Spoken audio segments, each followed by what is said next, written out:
It has been named the creepiest place in all of New England. We're talking about the Lizzie Borden House, the scene of a horrific double murder. On August 4th, 1892, Andrew Bordon and his wife Abby were brutally murdered by hatchet in the house. But was it actually Lizzie Borden, and was an axe actually used to kill her stepmother and father? The murder mystery haunts the city of Fall River 129 years later. His wife Abby Borden was found face down in a pool of her own drying blood. 10 to 11 blows to his face. He was completely unrecognizable.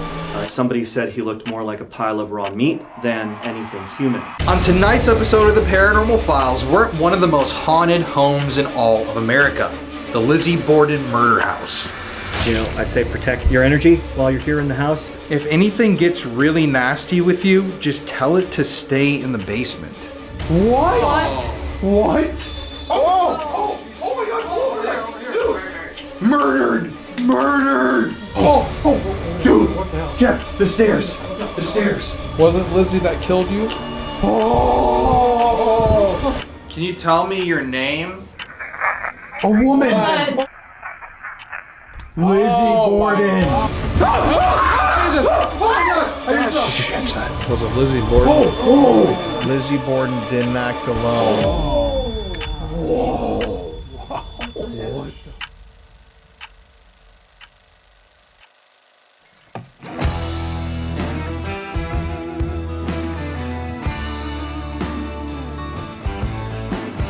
On tonight's episode of the Paranormal Files, we're at one of the most haunted homes in all of America, the Lizzie Borden Murder House. I ain't slept right since I last got high, and I just earned my 30-day chip. It catches my eye every time I pass by the old house I used to get my fix. It was right here in this very spot where in the late 1800s, Mr. Borden was chopped to death with an axe. And it was said that his face was so severely damaged that they couldn't tell if it was a human or a pile of raw meat. Turned me into a maniac, and it turned me inside out. But I can't stay away from the wrong side of town. So tonight on the Paranormal Files, we're here to try and answer the question, did Lizzie Borden do it? We don't know, nobody knows the answer, but we do know that we have this entire hotel rented to ourselves tonight. This is a historic moment here on the channel. This is an episode we have been waiting more than a decade to film, and it's just so unbelievably exciting to be here. Stuff's already happening, we're already getting a little spooked out, but anyways, y'all, it's Colin Brown here. Thank you for watching, and welcome to the Paranormal Files.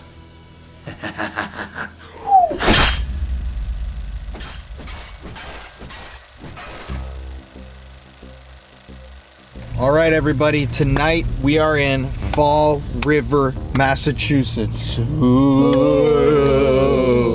And we have a very, very special treat. Connor, if you want to zoom in on that street sign right there, look at what street we're turning on. Bordon Street. Ooh. Tonight we are going to be investigating one of the most notorious properties in American history, the Lizzie Borden Bed and Breakfast. Now, we have actually rented out the entire hotel tonight, guys. So we have the whole place to ourselves. Just go this way. Here it is.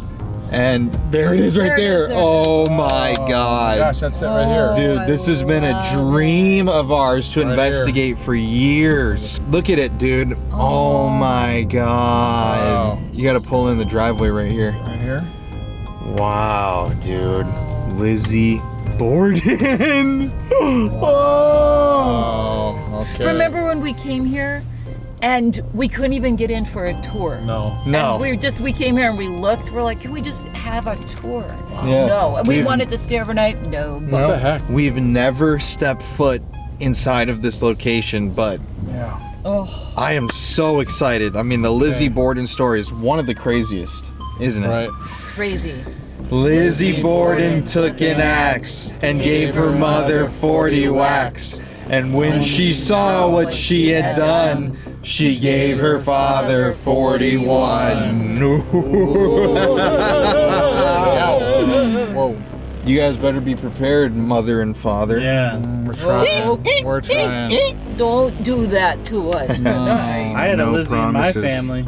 Oh, you Connor did. had a Lizzie that axe murdered Oh, somebody. that's right. Right, we're watching. Allegedly. We're gonna watch out for Yes. Connor tonight. Yeah, Connor might. It runs in my blood. Oh, Don't gosh. say The that. body in the blood. All right. All right, guys, we're gonna head in. Let's do this.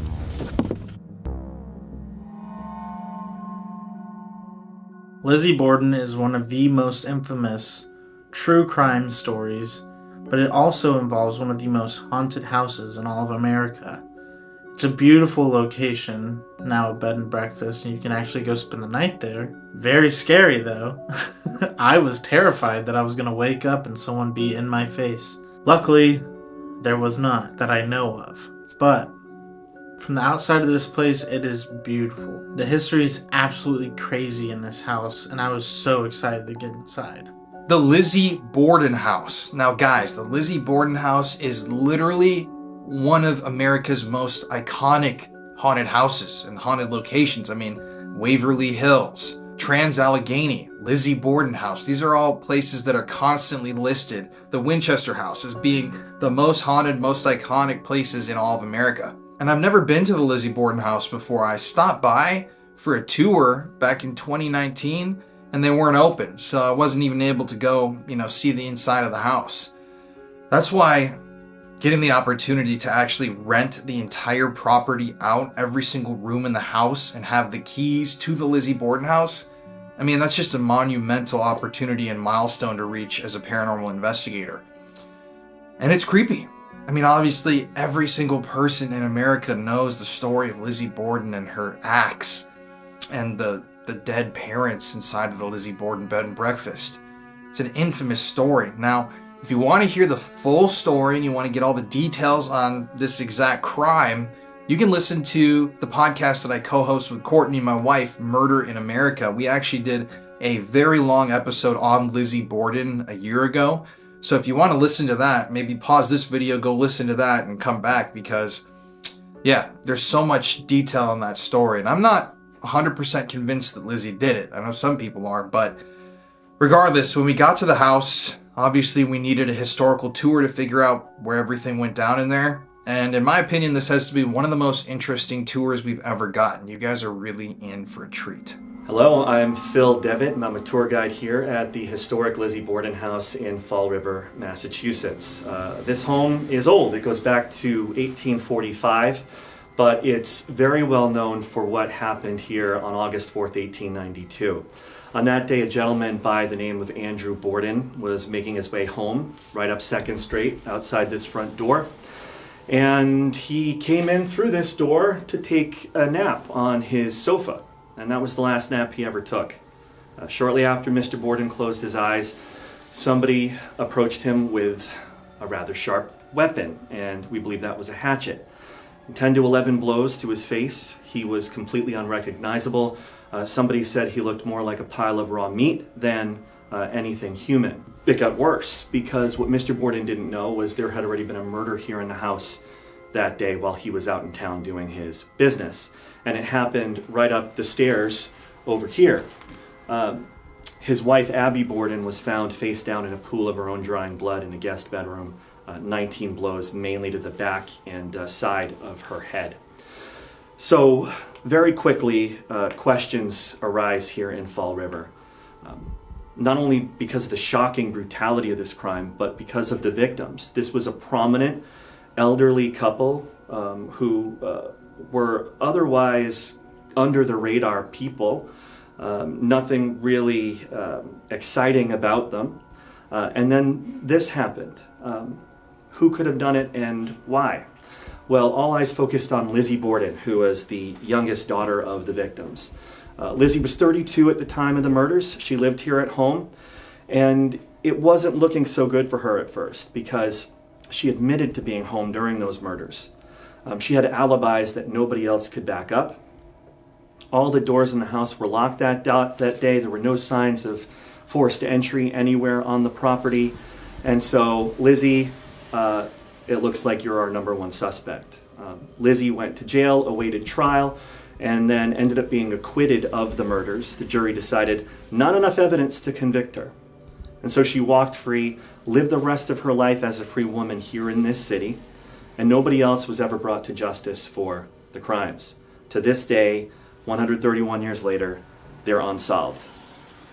But now people can come here, walk in the footsteps of the family, and try to get answers really the only way they can now, which is by trying to communicate with the energy here. And maybe, we'll get some of those answers tonight. We'll see. Awesome. All right. All right, is that good? All right. So we've come here to the front parlor of the home. This is where the Bordens would have received all of their guests, so it only seems appropriate that we start in here as well. Just some notes about the house that you're going to notice. It looks like the 1890s in here. We did that by design. The house has been put together to look the way it did when the Bordens called this place home. But of course, even though we have a piano here and some nice lighting, all the nice days in this house are overshadowed by that one horrible day in 1892. And there are two major moments that played out in this room that are significant to the case. This is the room where Lizzie Borden was when she learned she was the suspect in the murders. So just picture her sitting in here on one of these comfy seats when a couple of guys walk into the room and break the news to her. We actually have them pictured on the wall between the windows over here. On the left is the city marshal, Rufus Hilliard. On the right is the mayor of the city, John Coughlin. And they have the awkward job of telling the daughter of a prominent elderly couple, a young lady who teaches Sunday school a couple of blocks away, that she is suspected of killing both of them with a hatchet. They don't come right out and say it. So Lizzie is the one who has to kind of pull it out from them. Is somebody in this house a suspect, she asks. Well, yes, they tell her. And who would that be? Well, it's you, Miss Borden. So it's said that Lizzie rose out of her seat, put her hands out like this, and said, "Then take me, I'm ready to go at any time." Like daring them to arrest her. You think you've got the proof, let's get the show on the road. They don't do that. They say, well, don't leave town. Don't leave the house. So they politely put her on house arrest while they gather evidence. Well, just a few days later, the charges will come. Lizzie will be charged with murder of her father, murder of her stepmother, and murder of both. A third charge just to cover all of our bases, I guess. This is the place where Lizzie faces those charges. This is the Central Police Station in Fall River. No longer standing, unfortunately, but it was a very important place in this case. And then we've got this place over here. This is the jailhouse in the city of Taunton, Massachusetts, where Lizzie was held for 10 months awaiting her trial.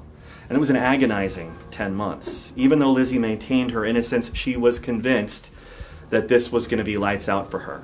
She said she felt the densest of shadows hanging over her. So some dark, lonely days for Lizzie Borden. But that wasn't to be for long.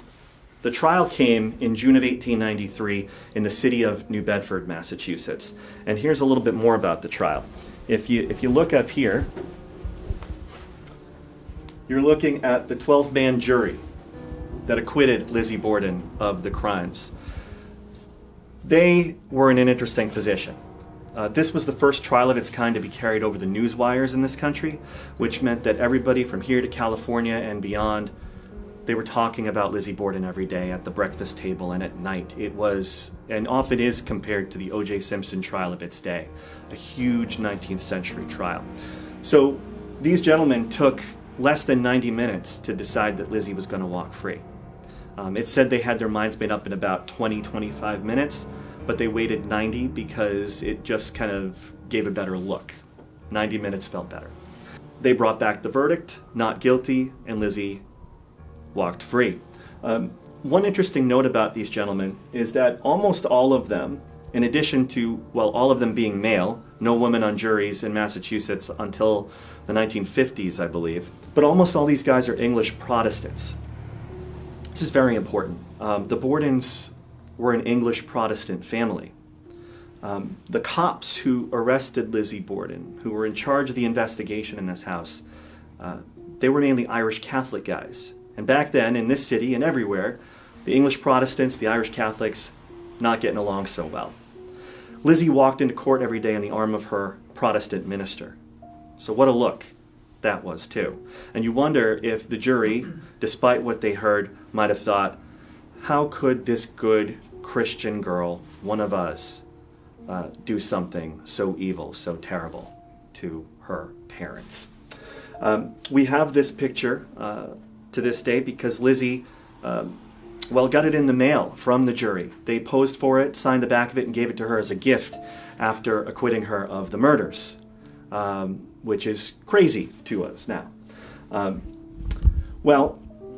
Another big moment that played out in this room was the funeral service for the victims. Mr. and Mrs. Borden were laid out in the family parlor. In fact, it said that their caskets were right here, coming out from the wall.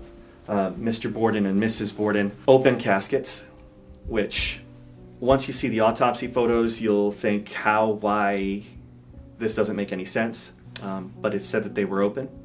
There's an account that says Lizzie leaned in and kissed her father on the cheek before the casket closed.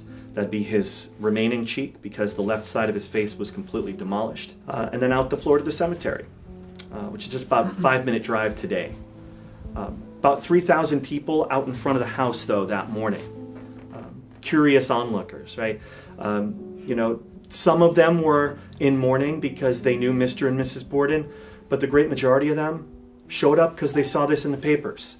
So that same curiosity that brought all those people here 131 years ago is what still brings people here today. It's what brings you here right now. It's never waned, which is absolutely fascinating. Once at the cemetery, though, Mr. and Mrs. Borden are not going to be buried. More actually ends up happening to their bodies before they're allowed to rest in peace. So we'll talk about that when we get into the next room. Any questions so far on anything, though? No. Just a couple notes, too, on the family and wealth at the time in the city. In 1892, Fall River is extraordinarily wealthy, and that's due mainly to our place in manufacturing. You might have noticed off the highway some old mills standing. Those are remnants of our textile past. We were doing very, very well for the mill owners, the presidents, the people who ran those businesses. So extraordinary wealth circulating around the city back then. And Mr. Borden did quite well for himself. He was a self-made man. At the time of his death, worth about $500,000. In today's money, that's $10 to $12 million. But just to kind of emphasize how wealthy people were here, Mr. Borden, even with that money, was not the wealthiest guy in the city by a long shot. There were people far wealthier than he was. Even so, he could have afforded a nicer home in a nicer part of town. This was, and still is, a mixed residential business district. Noisy, dirty, cluttered, crowded, a lot of things going on. The nice part of town was known as the Hill. It's quite literally uphill. But he stayed here, and it said that he did so because, well, he knew the value of his money, having worked so hard for it, didn't want to spend more than he needed to. And here he was close to all of his business interests downtown. He was a real mover and shaker in this community, and he could kind of keep an eye on things if he was close by. No will was found when he died. So what ended up happening with his money, with his wife also out of the picture? Well, that wealth went to his oldest daughter, Emma, who split it with Lizzie, and the two of them were pretty much set for the rest of their lives after that. That's a lot of money. A lot of money. A lot of money. And just some interesting lyrics here, too, for a song called You Can't Chop Your Papa Up in Massachusetts. So we'll head to the dining room now. This house is a bit like a maze when you walk through it. And if it's your first time here, yeah, I can see it being easy to get a little bit lost. Here we are in the dining room. This is the room where the Bordens had their final meal, breakfast. And it wasn't really appetizing by our standards. They had some mutton broth that had been sitting out on the stove for a few days in the hot August heat. Johnny cakes, some fruit, especially pears. Pears are a big thing on this property, you'll notice. Cookies, crackers, a cup of coffee, and that's it. Only 3 people at the table for breakfast that morning. You had Mr. Borden, Mrs. Borden, and their overnight guest. So I haven't talked about this person just yet. But the Borden's overnight guest was a guy named John Vinicum Morse. The day before the murders, he showed up on the front doorstep unannounced, without any luggage, and pretty much said, "Hey, I'd like to spend the night." John Morse was Lizzie and Emma's uncle. He was the brother of their birth mother, who had been deceased about 30 years at the time. And while he would come calling every now and then, this was a bit unusual. He always telegrammed and said, "I'll be here on, the 5th at 2 o'clock, right? Very specific. This time, that didn't happen. So his visit here was quite an unexpected occurrence. The Bordens said, "Come on in," and they ushered him up to that second floor guest bedroom where he spent the night. And yes, that is the room where Mrs. Borden was found dead the next day. But before any of the murders happened, John is sitting here at the table to have breakfast. Lizzie was home, but up in her bedroom. And to be honest with you, Lizzie kind of did her own thing, especially when it came to her stepmother. It's said that they did not get along very well. In fact, there were reports that behind her stepmother's back, Lizzie is referring to her as a cow, a nasty, mean old thing, and other not so pleasant things. Well, families fight sometimes. Wedges get driven between people. Money often plays a role. And I think that's the case here as well. Just a few years before the murders in this house, Mr. Borden did something nice for his wife, stepmother to his children. He found out that her half-sister was in danger of being evicted from her home. And rather than let that happen, he said, "I'm going to buy the home and I'm going to put it in my wife's name, and that's the end of that. Family will be safe from the streets." Well, Lizzie and Emma heard about this, not from their father, not from their stepmother, but out in the community. Left a bad taste in their mouth. They went to their father and said, "Father, that's all well and good, but we're your flesh and blood. Aren't we entitled to some property too?" Well, Lizzie later said, "I never asked my father for anything I didn't get, although sometimes I had to ask a few times." So I'm thinking that she and her sister wore their father down to the point when he said, "Fine, here's a home." Mr. Borden gave his daughters a property down on Ferry Street by the water here in the city. It was Lizzie's birthplace that he still owned. A quarter apiece he charged them. And immediately, Lizzie and Emma had regrets about this. Turned out being a landlord meant you had to work hard. Constant concerns about the property and upkeep and tenant issues and all this stuff. It was a headache. So just a few weeks before the murders, in fact, they convinced their father to take the property off their hands. "We don't want it anymore, Father." And he gave his daughters $5,000 for a property he had given them for free just a few years earlier. But it's said that around that time, with money leaving the family, evidence of Mrs. Borden and her people getting their hands into stuff that wasn't theirs, that Lizzie stopped calling this woman her mother. It was stepmother and Mrs. Borden from here on out. And that might be why Lizzie's not here at the breakfast table with the family that morning. Well, after breakfast ends, these people get up, go their separate ways. And this is important. So Mrs. Borden is going to tend to some dusting and upkeep around the house. Uncle John's going to go visit a niece and go to the post office here in the city. Mr. Borden sees him out the side door. Then Mr. Borden departs for business himself. And they never meet back here again, alive. Any guesses as to what this might be right here? Stretcher? A stretcher. It is, in a way. This is an authentic Victorian-era autopsy board. So this is a real coroner's board, heavily used in the late 19th and possibly early 20th centuries. We have one of these hanging here because, well, in addition to a dining room, this became an autopsy room. Mrs. Borden's body was brought from upstairs where she was found down here into the dining room and laid out on one of these for the initial autopsy.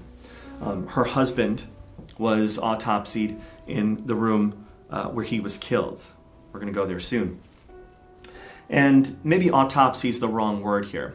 What they were really doing to these victims was opening up the stomach and then shipping it up to Harvard Medical School to look for something in there. They were looking for poison in the bodies of these victims. So I'll talk about that, but I do have some photos to lay out for you. And these are a bit graphic, but they tell the story better than anything can. So we'll start with this one here, the back of Mrs. Borden's head. It's been shaved so you can get a closer look at her wounds. 19 wounds were counted altogether. The majority of them to the head, one between the shoulder blades, another one to the front of her face, which we'll talk about upstairs. As bad as that photo is, I don't think it does justice to just how bad Mrs. Borden got it. And then, of course, we have her husband, Mr. Borden. People who were first on scene described his face as a pile of raw meat, not resembling anything human. And I think they're right. When you look at this photo, you see really nothing where a face should be. A closer view here. The face has been demolished with 10 to 11 blows. And what that damage did was it not only, pushed a good chunk of Mr. Borden's face in, but he had an eyeball dangling down by a cheek at one point, split in half. His nose was barely hanging on to his face. It was just unimaginable damage, and all you can do is hope that he was fast asleep when the first blow came down, really didn't have a chance to register the horrific feeling of it. Now, like I said, Mr. Borden's cut all the way down, same for his wife. They took out the stomachs and tested them for poison. And that's for two big reasons, okay?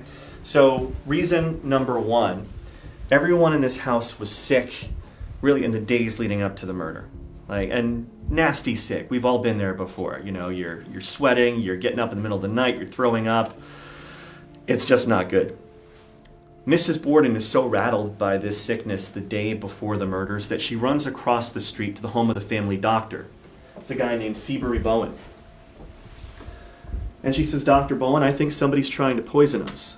And he kind of talks her off a ledge. He goes, no, that's not the case here. He goes, it's probably just the summer illness or the summer complaint, which was his way of saying food poisoning. Now, Mrs. Borden might sound paranoid saying someone's out to get her husband. But remember, Mr. Borden's a prominent businessman in the city, and as such, he's not well liked by everybody, right? It's not kumbaya with Mr. Borden for everyone.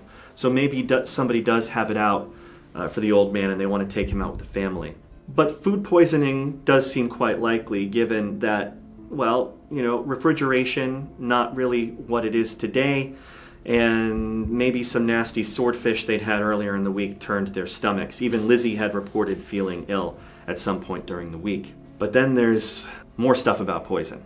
After the murders, word reaches a pharmacy just a couple of blocks away, and the guy behind the counter, a pharmacist named Eli Bentz, says, "Murder at the Borden house." He goes, "Lizzie Borden, I'm pretty sure she came into my shop yesterday and tried to buy a bottle of prussic acid." Now that's dangerous, lethal stuff. By the way, Eli's pictured right here in this oval frame. Well, the story went, Lizzie came in, asked to buy 10 cents worth of this poison. He said, "You need a doctor's note for that. I can't just give it to you." Apparently, she stomped her feet and said, "I've come in and bought it before. What's the big deal? Besides, all I want it for is to bring it home and clean a sealskin cape in the attic." He goes, "You might have come in and bought it before, but not for me you haven't, and you're not going to get any today." So out she walks in a huff without that poison. Nevertheless, we're curious now. What's in the stomachs of Mr. and Mrs. Borden, given that everyone was sick and we've got this fishy story in the air?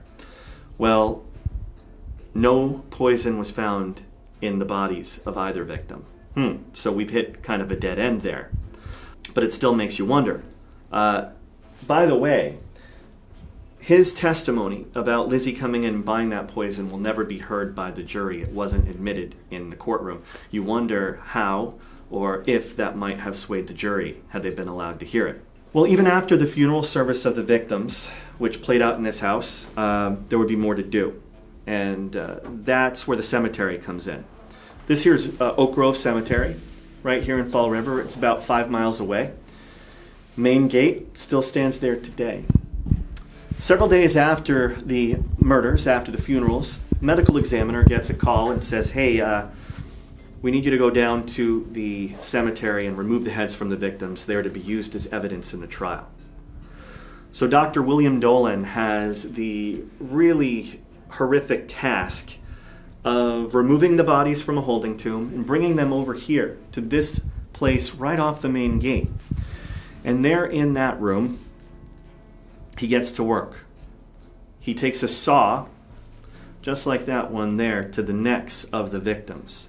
By now, he reported Mr. and Mrs. Borden's bodies were in such advanced decomposition that their brains had pretty much liquefied in their skulls and were evacuating out of the holes in those heads. Well, he carried on with his job, removed the heads, brought them home, fired up the stove, and boiled the flesh clean off of them, until he was left with their skulls, devoid of any flesh. Trial photos of the skulls are here in our case today. The heads were presented in the courtroom along with plaster replicas. It's said that a juror passed out upon seeing a skull presented. A really bizarre scene when a prosecutor puts Mr. Borden's skull on top of a stack of law books so everyone could get a good look. And it looked like Mr. Borden was talking to them with the jawbone moving up and down. Absolute insanity. As for what ended up happening to the heads after the trial, well, we believe that they were returned to the bodies. Just not in the way you'd think. They're buried in their own separate cases about 3 feet above the caskets of the victims at Oak Grove Cemetery today. So they never dug all the way down, opened the caskets, and put the heads in their rightful places with the rest of the corpses. Before we get out of this room, I want to bring attention to the ironing board here. And this is where our friend Lizzie comes into play. Lizzie has alibis for the day of the murders, but it's her word, right? Nobody else can verify what Lizzie was doing. Lizzie claimed that while her stepmother was being hacked to death in the guest room above us, just on the other side of this wall, Lizzie said she was either in the basement looking for cloths, in the kitchen right over my shoulder here, heating up some irons, or right here ironing those cloths. And what did she see? What did she hear? What did she sense while this murder was happening? Nothing. Business as usual in the Borden house, and she just kept ironing that day. Whether you believe that or not, that's for you to decide. But Interesting. Pretty wild. yeah. Yep. Real feel-good tour. Yeah, right. So this might be my favorite room in the house, and I don't want to say because of what happened here, but in spite of it. There's a certain energy about this room. We are now at the scene of one of our crimes. This is the room where Mr. Borden was killed. In fact, it happened right here. Where in this spot. Yeah. So, where another dad is sitting right I now. was waiting to get killed. you know, just when you think you can settle into this place, Mr. Borden was right here. In fact, if you want to illustrate for us, you can. Just Yeah. exactly. Let's see. Do it. I'm gonna lay down or just sit up. Yeah. Well, you can do. Yeah, right that, and then maybe lean in that way a little bit. Okay. And you want to settle in. You want your head to be on that rest. Okay. And then we'll see how closely it matches up with the actual crime scene photo. All right, so get in position. That's good. All right, That's what now he was Mary, doing grab a earlier. hatchet. It's still normal to me. You feel all right there? I feel okay. Okay. So here's this exact scene on August 4th. Oh, Jeff, you look. Oh. It's pretty close. Yeah. Is he just sleeping? Well, he was. He was. He's dead here? He's dead. Yeah. Someone came in and took a picture of him right before the murder came in. Damn. Okay, so I gotta do a little differently. You got to be a little dead. So that's him CGI. afterwards, right?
So you look at that and you go, how could this possibly happen?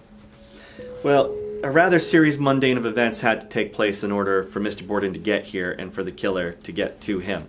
So it starts with Mr. Borden coming home from his business that day downtown and coming up to the front door in the foyer where we started. Now the door is locked, he can't get in, so he starts rapping on it. Now luckily for him, Bridget Sullivan, the maid in residence here at the house, she heard Mr. Borden knocking. She was actually washing the windows in this room. So she drops her cleaning supplies, rushes over to the door, and starts to open it. But it's stuck. And in fact, more than a century later, this door still gives us problems. It's stuck, so she does what any of us might do if we're overworked, underpaid, overheated, not feeling well. She let out a good swear, right? In a nice Irish brogue. And later testified for the prosecution that at that moment she heard the laughter of Lizzie Borden coming from behind her. And not just behind her, but up the stairwell in the foyer. Okay? That would put Lizzie not only right outside her own bedroom, but right outside the neighboring guest room with the door wide open, where her stepmother's been dead for about an hour now. You see, Mrs. Borden was the first person to be killed while her husband was out in town. His murder came about 90 minutes after hers, roughly. Lizzie denied ever being on that stairwell. She denied ever giggling, denied the whole thing. There's one account where she says she was in the kitchen, which is the opposite end of the house. Who knows what the truth is, right? But anyway, that door opens. Mr. Borden comes in. He reads the mail. He checks on a few things. And eventually, yes, he settles into that sofa right there for his nap. Now, Lizzie claimed that she helped her father get into position for that nap. She went over here, drew the blinds on the windows, keep the room dark and cool, helped him remove his boots, and then off she went to the backyard for alibi number 2. So Lizzie's second alibi was that she was in the barn, the loft of the barn on the second floor, eating pears that she grabbed off the pear tree in the back. Why she went into that barn in the first place depends when she was asked. Maybe to find fishing equipment for an upcoming trip, or maybe it was to find tin to repair a screen window here in the house. Who knows? But all we know is that 15 minutes had to pass by before Lizzie was drawn back into the home. She said she heard a groan or a scraping sound. Well, that drew her back in, and she comes into the home, walks into this room, and boom, sees her father's body on that sofa. What a shock. If she's innocent. If she's innocent. Then she ran to the back stairwell and called up to Bridget, who'd gone up to take a nap, to go get help. But based on what I told you, you might notice some weird things about this photo. For one, Mr. Borden's wearing his boots. Right? She said she took her father's boots off. This just highlights that there are many, many inconsistencies in this case. Things that don't make sense. Things that are rather circular and lead you back to where you started. It's possible Lizzie's telling the truth. Maybe, she did take her father's boots off, and somebody else put him back on before taking his picture. Maybe she's misremembering, though, too, is another point I want to make. And that's because once Lizzie starts being questioned about all of this, and especially in her inquest testimony, which is the only testimony we have from her, she's under the influence of some drugs. First something called bromocaffeine, later it's up to morphine. So that might be screwing with her ability to recall events as they happened as well. Who gave her the meds? Dr. Bowen from across the street, the family doctor. He came in to save the day and keep Lizzie calm in the aftermath of the murders. So look at Mr. Borden in life, by the way. Very much how he looked the day he was killed here in this room. And the photo tells you a lot about the man. Speaking of famous pictures, there's one of Lizzie up there on Excuse me. Bless you. There's one of Lizzie up there between the windows. That's a famous picture of her taken after her acquittal. So when you look into those eyes, you're looking into the eyes of a woman who may or may not have killed somebody in this room. And then we got to give love to some Lizzie pop culture stuff. So this here is a dress worn by Elizabeth Montgomery in the 1975 movie The Legend of Lizzie Borden, starring Elizabeth Montgomery, who was also in Bewitched. And we keep that dress behind glass so that way nobody's tempted to try it on in the middle of the night. Smart. I'm not saying you would, but... No promises with Jeff. Yeah. Maybe, yeah. I like the dress when it's closed. So. This here... Oh, here's a picture. Yeah, so same image, yep. This here is called the handleless hatchet. So, a lot of excitement around this hatchet head. It was found in the basement in the days after the murders in this house, and what excited investigators about it was that it appeared to be covered in blood and hair. So you go, how many blood and hair covered hatchets are going to be in a house and not be the murder weapon? Turned out they didn't find anything human on the blade. It was a cow in nature and rust, and in lieu of blood. So they were never able to prove definitively this was the murder weapon. To this day, we don't have proof that it was. So this is a crime without a killer and a crime without a murder weapon. You want to talk about unanswered questions, unfinished business? We've got that in spades here at this house. Yeah. If the basics can't even be answered. These are original windows. I'll point out to you too. I kind of find this cool. Really, the only original windows that we still have in the house. And Bridget was washing them that day. She washed the windows outside first, and then she came in and was standing right here to wash these very panes. When the call came from the door, Mr. Borden let me in. So I just love that. You can kind of walk through this house and really touch the history, envision it, which is cool. All the woodwork and doors are original too. So the Bordens touch these things all the time here in the house. And make a mental note of this too. Mr. Borden kept the key right here on the mantle. This was the key to his bedroom door. And before he settled in for that nap that day after coming home, he did go up and use this key one final time to go to his bedroom. We'll talk about that when we get up there.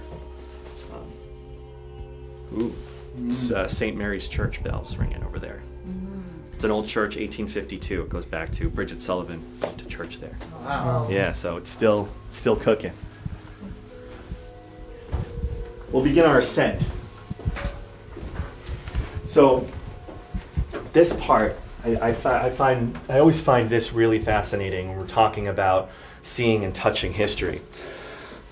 This staircase right here, it's seen a lot. Let's go with, for a second, Lizzie Borden being innocent. Let's just go with that storyline. Lizzie claims she comes in from the outside, finds her father's body on the sofa, and then in shock runs to the back stairwell and calls up to Bridget, the maid, who was now in her third floor bedroom, had gone there to take a rest. Bridget, come down quick, father's dead. Someone came in and killed him, she shouts. Well, Bridget comes running down those stairs at the back of the house, and Lizzie immediately sends her out to get help through the side door. While she's standing at that side door, Lizzie is seen by her next door neighbor, Mrs. Churchill, who is just getting home from grocery shopping. And Mrs. Churchill leans out her kitchen window and says, "Lizzie, what happened? What's the matter?" And Lizzie replies, "Oh, Mrs. Churchill, do come over. Someone has killed father." Mrs. Churchill takes that invitation, I'm sure with some trepidation, comes into the house, and manages to really avoid looking at Mr. Borden's body. She didn't want to see that. She said, "I just saw him out in town this morning. He looked so nice in his suit. I want to remember him that way." But little does this poor lady know she'll be the one to discover body number 2 in this house. And she does so with Bridget Sullivan, the maid. Now, somebody had asked Lizzie, "This is so horrible about your father, but where is your stepmother? What could have happened to her?" And Lizzie says something that she actually told her father earlier that day when he inquired about the whereabouts of Mrs. Borden. She got a note about a sick friend and went to pay a visit. To this day, we don't have any evidence of this note, no evidence of a sick friend or a telegram being delivered, or anybody to come forward to substantiate this story. But Lizzie adds something to the effect of, "I could have sworn I heard her come in a short while ago, and I wouldn't be surprised if they got to her too." She asks Bridget to go upstairs and check. Well, Bridget's not going up there alone. Hell no. So Mrs. Churchill says, don't worry, Bridget, I'll go with you. And so together, these two ladies tiptoe up these very stairs. The only difference is that they were carpeted back then. And when their eyes get level to the landing here, they have a direct view into the guest bedroom across the way. And underneath that bed to the other side, where they definitely see a body. And that's the body of Mrs. Borden. So as you come up these stairs, look through the railing underneath the bed the same way they did, and you'll see into the room exactly the way they did that day, to turn this horrific story into something even more horrifying.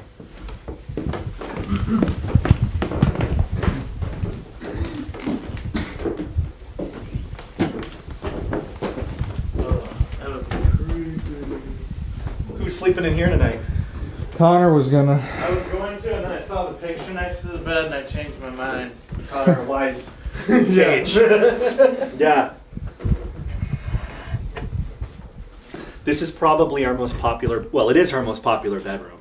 No question about it, especially during the anniversary of the murders every year, usually through Halloween. Some people will book it for that time years in advance, which is crazy. And some people will even book this room and this nice little bed we have here only to decide they want to sleep on the floor in this spot. That's strange. Yeah, that's a word for it. But this is the spot right here where Mrs. Borden was found dead. Right here. Now, what was she doing up here? Mrs. Borden came up into this room to make up the bedroom. Uncle John had slept here the night before the murders, and the plan was he was going to stay again. So Mrs. Borden, come on up, freshen up the room. And she's got linens out and a yardstick. Like, she's measuring this bed hardcore. She wants everything to be perfect when her killer walks in. Walks into the room the way we just did. Now, the fact that there were no defensive wounds found on Mrs. Borden suggests to people she didn't feel threatened by this person. At least not right away, at least not until it was too late. Maybe the killer, whoever they were, it was normal to see them in the house or in this part of the house this time of day. Maybe they had the weapon concealed behind their back or under something. All we know is that when the killer gets to right about where you're standing, they take that weapon out and clock Mrs. Borden across the face. The first blow sends the skin along her cheek peeling back to the ear. They actually called it the flap wound. And that blow, so shocking, so mighty, not only does that damage, it sends Mrs. Borden down onto the floor face first. And we believe she hit that floor hard, like with her face. No real bracing for that.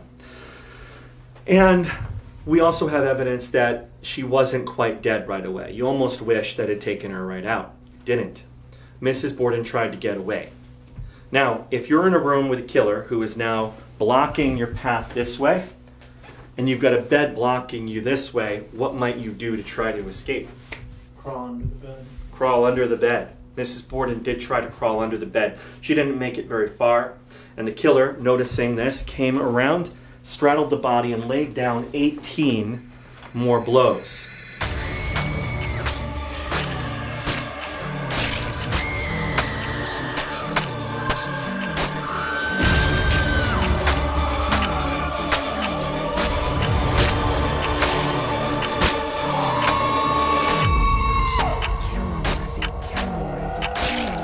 One of them hit her shoulder blades, but 17 hit the head itself, the back, and then the right side. If you look at her skull downstairs, you see how big the opening is here.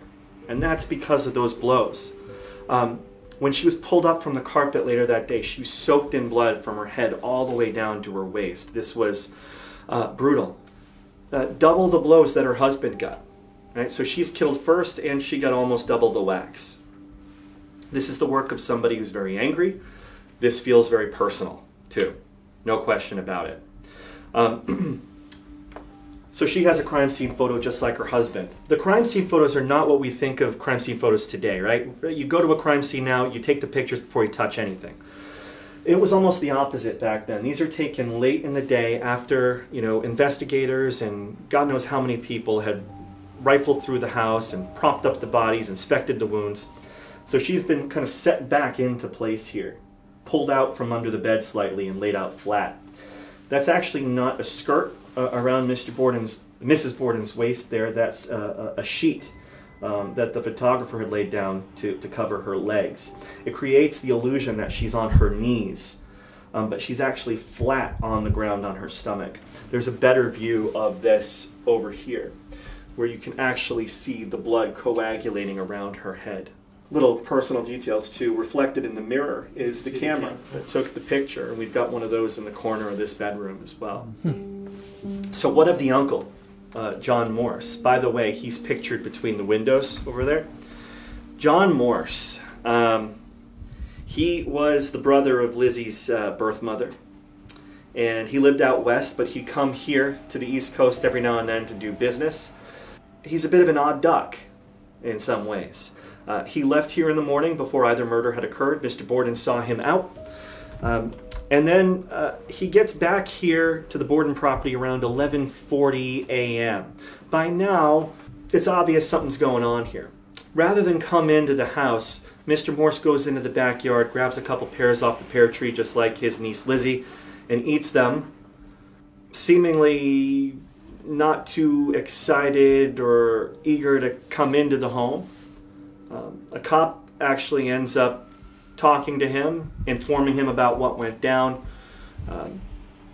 He is considered a suspect at first, but he says something to the effect of, "Look at me as a man of common sense. Could I stand before you presenting the appearance I do now, having just committed 2 acts of butchery?" And you look at the guy, and the cops did back then, and they go, "Yeah, good point, man. You're all set. You're free to go." I'm simplifying it here, but he's got an airtight alibi. He can tell you where he was, what he was doing, who he was with all morning long, pretty much.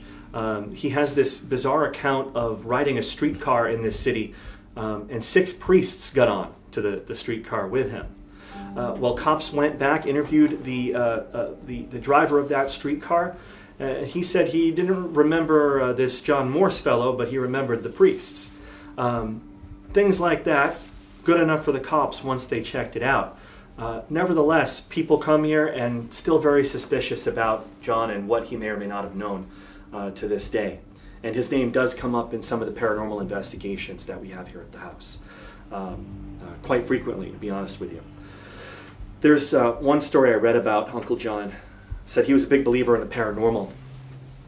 And a few months or so before the murders here, he visited a fortune teller with some friends. Fortune teller went down the line, told all of their fortunes. And when it came time to tell his, she packed up and headed for the door and said, I cannot tell your fortune. It's much too dark. You wonder what she was referring to. But yes, John Morse will watch you sleep if you ever take this room. His portrait is directly in front of the bed. So, it's a nice little touch for you. I brought my bag in here, wheeled it in. I looked at that picture, and I looked at what it's sitting on, and then the bed, then the ground. I'm like, yeah, not a chance. I'm sleeping in here. Yeah, hey. You should really sleep in here. I think you should sleep in go here. for it, man. This is the place. You guys, you two can share the master suite. Well, I guess. Right. I don't know how persuasive I'm being in terms of like saying, hey, you should totally sleep in here, though. You know what I mean? Yeah. Probably not that. There's a fireplace. There is. So before Mr. Borden moved into this house, it was a 2-family home. The Fall River was a city full of multi-family homes. And so the build was 1 family on the first floor, another family on the second. When Mr. Borden came into the house in 1872, having paid $10,000 for the home, he decided to make this a single family once again. And so what that meant was some alterations had to be made. This would have been the front parlor of that second floor residence, which explains why there was a fireplace here. But Mr. Borden put a bed right up against that fireplace, called it a day. Sometimes people come here and they hey, that's a fireplace. What are you doing covering that up? And we go, it's what Mr. Borden did. It's what he wanted. So, where 1872 rules apply to the home. Oh, by the way, bathrooms. We have them now. The Bordens did not have bathrooms. They had chamber pots in their bedrooms and an outhouse out by the barn. So not the most luxurious option. But any bathroom you see today was storage space. This one right here was Lizzie and Emma's closet. So you walk into that room and you'll see how big the space is for all their dresses and all that stuff. Yeah. It's a lot of dresses. A lot of dresses. Yep. This is the room I opted to switch to. Yeah, there you go. There you go. Hopefully it's better. Well, this is Lizzie Borden's bedroom. Is that any better? Yeah, sure. Yeah. Yeah. Oh, is this where you're staying? Yeah. This is Lizzie's room. This is her retreat. This is her sanctuary in a home where she was not always happy. And it's also where she spent a good chunk of August 4th, 1892, once the home downstairs had started to fill up with cops and doctors and medical examiners and the like. She came up here and shut herself in. Lizzie is the kid sister to Emma. Emma was about 41 at the time of the murders. Lizzie was 32.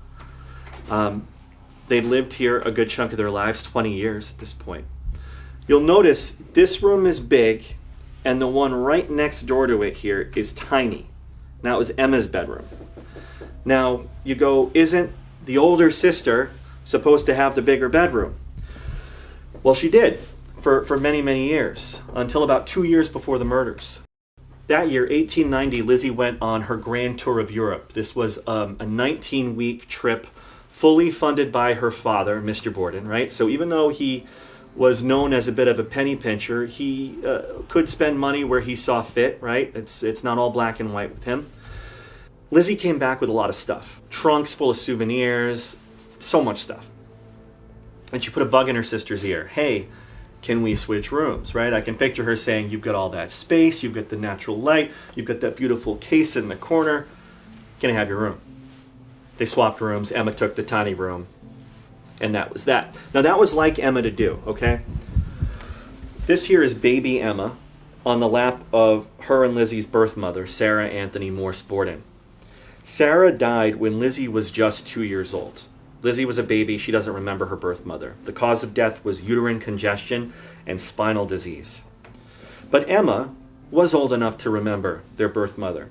And apparently on her deathbed, Emma made a promise to Sarah that she would always look after baby Lizzie. So I think Emma made that part of her identity, probably in part in tribute to her mother. And even though she was an older sister, she did take on quite a maternal role for Lizzie as they grew up. And if making Lizzie happy meant switching rooms, even though it's a big pain in the butt, I'll do it. So there you have it. This is Lizzie and Emma, roughly around the time of the murders, they're sharing this space. You notice, though, to get into that side room over there, you've got to walk through this room. So there's not a whole heck of a lot of privacy between the sisters, ever. You know, no real secrets between them, or they'd keep from each other, as far as I can see. And then that brings us to this doorway here. To be determined if that's ghosts or just an old piece of furniture. That's new for me. That's not been happening. But anyway, here we have this doorway here. Now, I bring this up because today it's wide open and we can pass right through. But back in Lizzie's day, this functioned as a wall, right? It was locked on both sides. Lizzie's bed was kitty-cornered coming out this way. This separated her room from the master room where her father and stepmother slept. And locking things up in this house was a very, very important thing, especially in the year or so preceding the murders. I'll tell you about that in the next room. We can head that way. Beep, beep.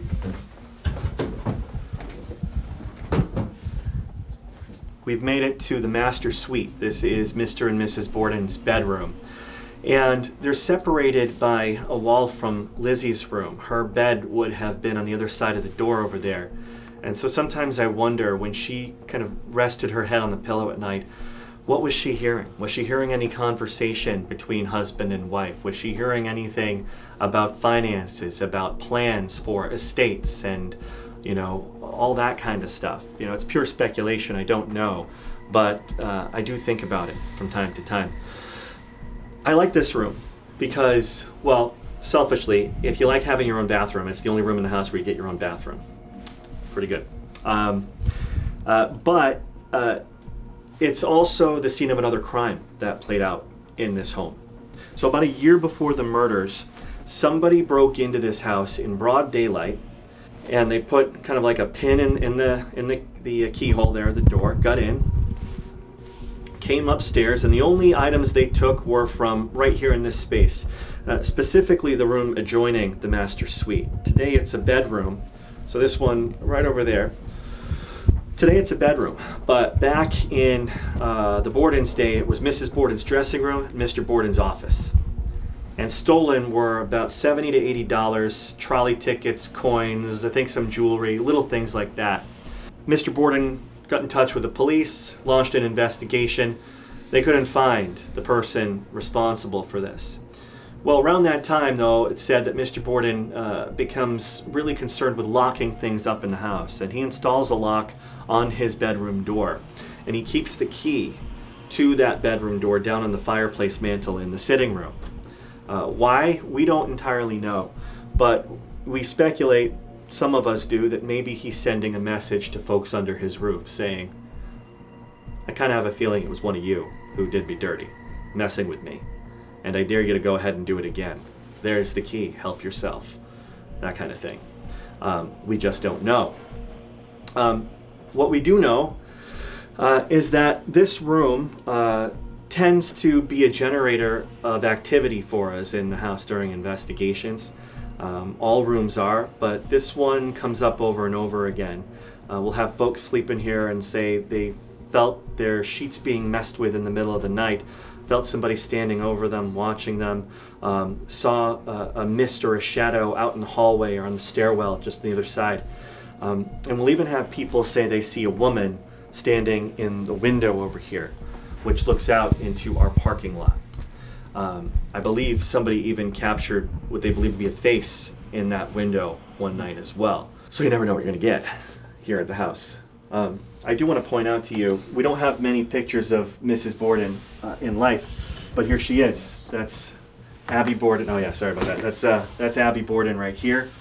This is the stepmother who was killed here in the house, and for reasons undetermined, we have her sitting next to her best buddy, Lizzie Borden, there on the dresser. This is the A.J. Borden building. This is a monument, really, to Mr. Borden's wealth. He built this place in 1889 for $35,000 and put it smack dab in the busiest crossroads of the downtown and put his name on it, A.J. Borden. Might seem a little pompous, but I think knowing that Mr. Borden came from nothing, worked his way up in this world, he felt he'd earned his place. He'd earned his keep here in the city. Didn't get to enjoy this property for very long. He died just a few years later. After his death, Lizzie Borden became the owner of the A.J. Borden building, which still stands today here in Fall River. Now, I think we can head upstairs, Okay. which is my favorite floor. But by the way, too, I myself, I'll tell you this too. So, I'm not a big seer of things, right? I've never had anybody fully materialize on me here in the house. I don't think that's how it works in reality anyway. But in this room, I have seen a lot of things out of the corner of my eye. I came up here one night to check on something for a guest who had not yet arrived, and I'm standing right here, and out of my peripheral, I saw a black mass just shoot across the doorway over here in that room.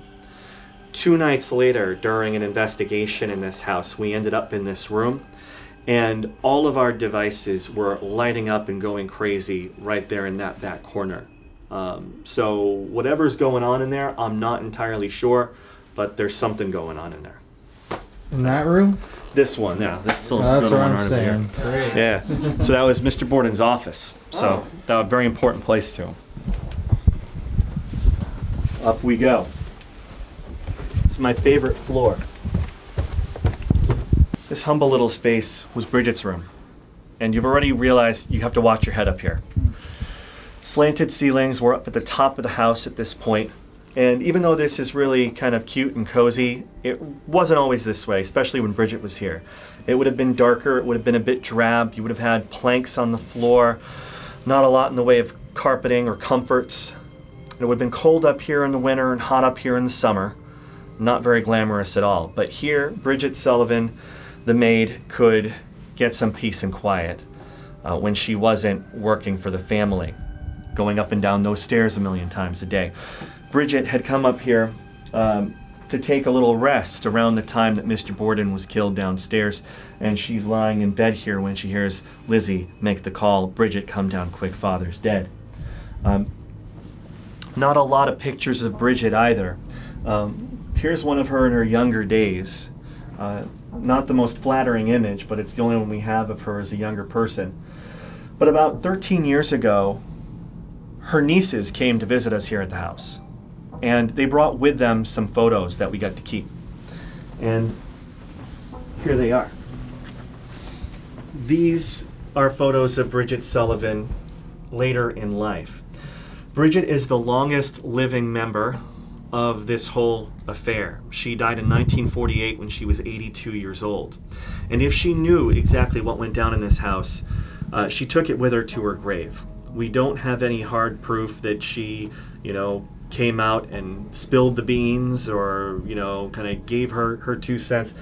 She never talked about Lizzie after this whole ordeal was over. She moved out to Montana, met a guy named John Sullivan, and lived the rest of her life there. Never had any kids of her own, but her nieces remembered her as a rather stern old woman. To use their words, they even called her mean. One of them called her a bit mean. She was going blind toward the end of her life. And if you brought up Lizzie Borden around her, you would know never to do it again. She wasn't going to have it at all.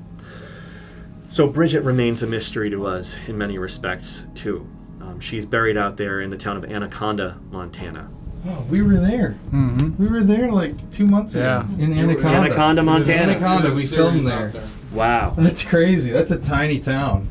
That's where she is. That's where we tried to get the microphone. So Bridget would have had this view. It's now our parking lot in the backyard, but she could see out across the neighborhood through the window here. But then there's plenty more attic to go, and a bit of a darker story to tell you too. So we'll go over here. We like dark stories. We like dark stories around here. So we're going to head back into these 2 rooms over here. Again, these are all places where people can stay the night. This room here in the dark is named after Lizzie's attorney, Andrew Jennings, one of her attorneys. He never slept here, but we have a little space devoted to him up here in the house. And this back room is called the Knowlton room. That's named for the prosecutor in the case, who obviously was the losing side. But the room is also often referred to as the children's room. So I'll tell you why. We'll head in. And again, watch your heads. So this is where the other Borden tragedy comes into play. Back in 1848, in the home that stands directly next door to ours, a man named Ludwig Borden lived. That was Mr. Borden's uncle. And he lived there with his second wife, Eliza Darling Borden. And together, they were raising 3 children in that house. You had Maria, who was about 3 or 4. You had Eliza Ann, who was the middle child at about 2, and a baby boy named Holder. Well, one day, Eliza, the mother, snapped. She brought her children down to the cellar of the home next door, and one by one, she dropped them in, leaving them to drown. And when she was done, she grabbed her husband's straight razor, put it to her throat, and ended her own life. Now, as horrible as the story is, it kind of faded into the background until Lizzie went on trial for the murders of her father and stepmother in this house. The argument the prosecution tried to make was, hey, madness runs in the family. Right? Lizzie's a chip off the old block, but that argument got tossed out the window because, well, her great aunt Eliza was a Borden by marriage, not by blood, and therefore we can't claim that Lizzie inherited anything directly from that woman whatsoever. It was further revealed, though, that the oldest daughter, Maria, was somehow spared the fate of her younger siblings. She got away, she lived, and grew up to be as happy and as healthy an adult as she could in this city, raised a kid of her own. No signs of madness with her. But her siblings were not that fortunate. They never got to leave here. They never got to grow up. They never got to grow old. They never got to make memories. beyond the confines of this property. And so we believe that they're still very much here today. And not just in the home where they were killed, but here in this house too. And that's why we refer to this as the children's room. This tends to be where we pick up on a ton of child activity. People who sleep here at night will hear kids running around, kids playing and laughing. They'll hear or see doorknobs jiggle. Some people sleeping in this room will even feel their feet and legs played with or lifted up out of bed. We had a woman who stayed with us about a month ago who said somebody was booping her nose all night up on this floor. She said it felt playful, it didn't feel scary. But one person's playful is another person's scary, right? It might not be the same for everybody. There are kids here in the house, for sure. I've witnessed that energy myself. There's a toy chest here in the room. And people will go, oh, isn't that nice? You guys fill that up. We don't. People bring stuff from everywhere who already know this story, and they leave gifts for these children. And sometimes, yes, somebody will check in, and they'll come back from dinner, and that ball or that rubber duck isn't where they remember having left it. And so what will happen are arguments between husband and wife or sisters and brothers, that kind of thing. And then in the morning, we'll have guests from complete opposite ends of the house argue with each other over the breakfast table about who was making all the noise last night in the house. Was it you? I thought it was you guys. No, that had to have been you. We were trying to sleep. Kind of thing happens pretty regularly. Now, attached to this story about the children is an energy in our basement. So I'll bring you there next to tell you about that. But I don't know if you want to get this or not. It's just a plaque, but. Oh yeah, I was wondering about that. What is that? So, the plaque reads, at this spot, August 6, 1995, R. Evans, Souza, and Quigley found 2 dead pigeons. Now you go, okay, you find pigeons in a house, upstairs, whoop-de-doo. I think the reason that plaque is there is because pigeons play into the Lizzie Borden story as well. It's a weird story, right? They have the barn in the backyard.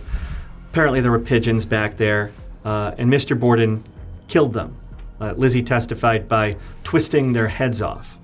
But you have people, right, who don't have a lot of information and want to fill in the gaps, and some folks out there theorize Mr. Borden killed Lizzie's pigeons and she got him back for it. No evidence to suggest that these pigeons were Lizzie's pets. They were more likely kept as livestock. But nevertheless, finding a couple of dead pigeons here in the house felt a bit ominous, I'm sure, to the people who were first to see them. That would be super cool to see that after hearing that. So we're gonna go downstairs, and I bring groups down here all the time, and 9 times out of 10, it's too much for at least one person, right? There'll be somebody who goes, I gotta get out of here, or I feel heavy all of a sudden, I feel nauseous, I feel like there are cobwebs all over me, I've gotta get out. The sense seems to be that whatever's down here is different energy from what you get in the rest of the house. And what that is exactly, I'm not sure, but we'll go downstairs, and there's a few key areas I want to show you down here. Let's watch your steps.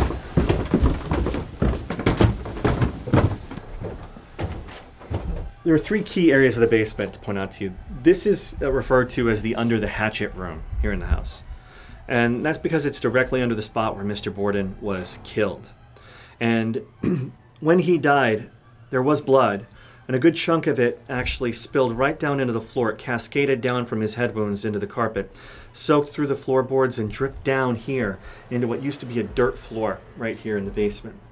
To this day, there are traces of what happened to Mr. Borden in the floorboards. And it's right up here.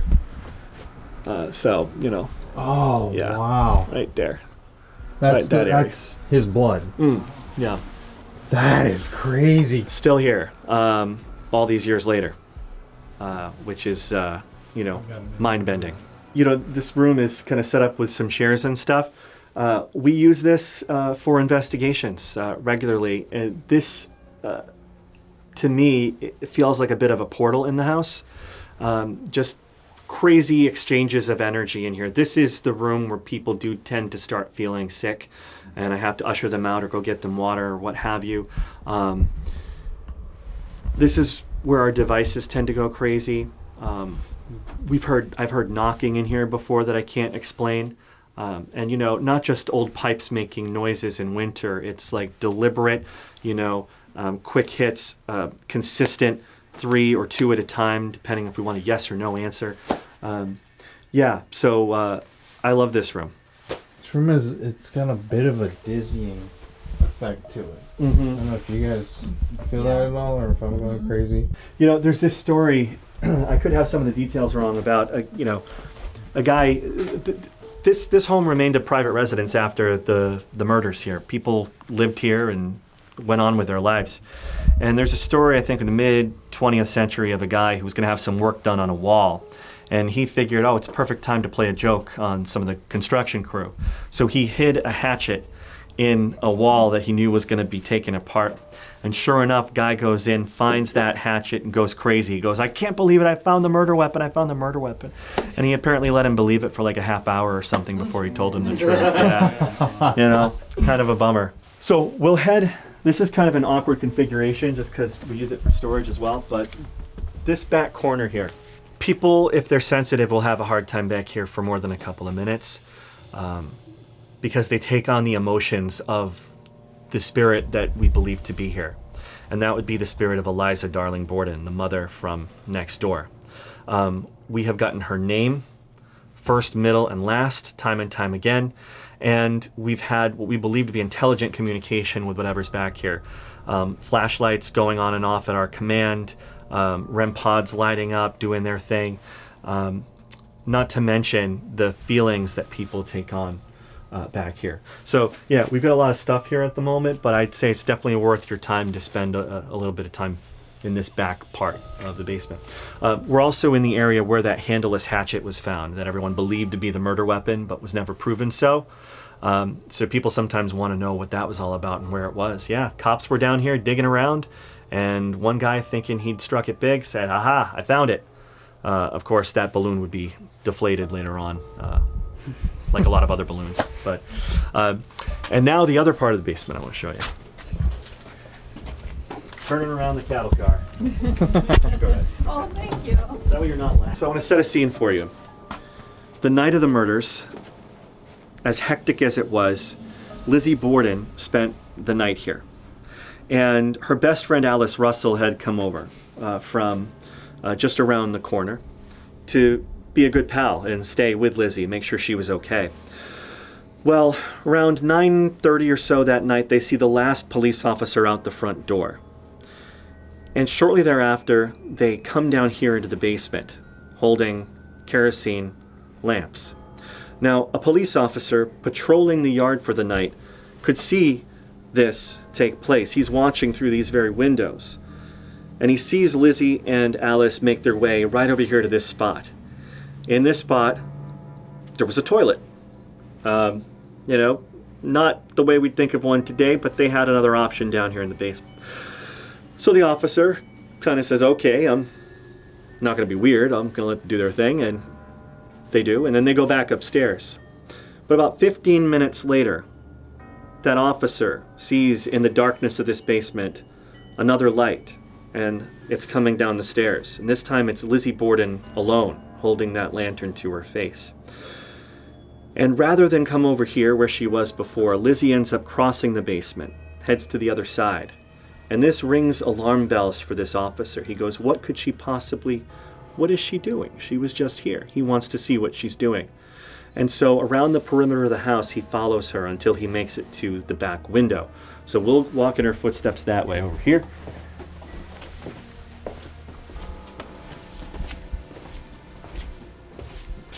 The gaming chairs weren't here back then. But there was a sink over here in this corner. And that's where Lizzie goes. The cop watching now through these back windows sees Lizzie at that sink, and he's thinking to himself, what is she doing? He can't see what she's doing. Now, it could have been totally innocent, right? Could have been nothing to write home about. But he finds it odd. He wonders, what is she doing now alone that she could not do in front of her best friend 15 minutes ago? A secret. And he jots it down in his notebook, and that closes day one with suspicion now firmly fixed on Lizzie Borden. And the cops, kind of among themselves, are talking back and forth to each other. There's something about that girl, they'll say. There's something about that Lizzie Borden. I can't quite put my finger on it. And eventually they come to their conclusion that she committed the murders. And they charge her for them. To get over to this sink, Lizzie had to sidestep or walk around the bloody clothing of the victims, which had been dumped here on the floor where you stand temporarily until it would eventually be buried in the backyard, because that's what they did with the clothing back then. But I imagine her navigating that. How do you do it? How do you walk past it or over it or around it? Then again, Lizzie, medicated, maybe not in her right mind when all of this is happening too, right? There's always another situation.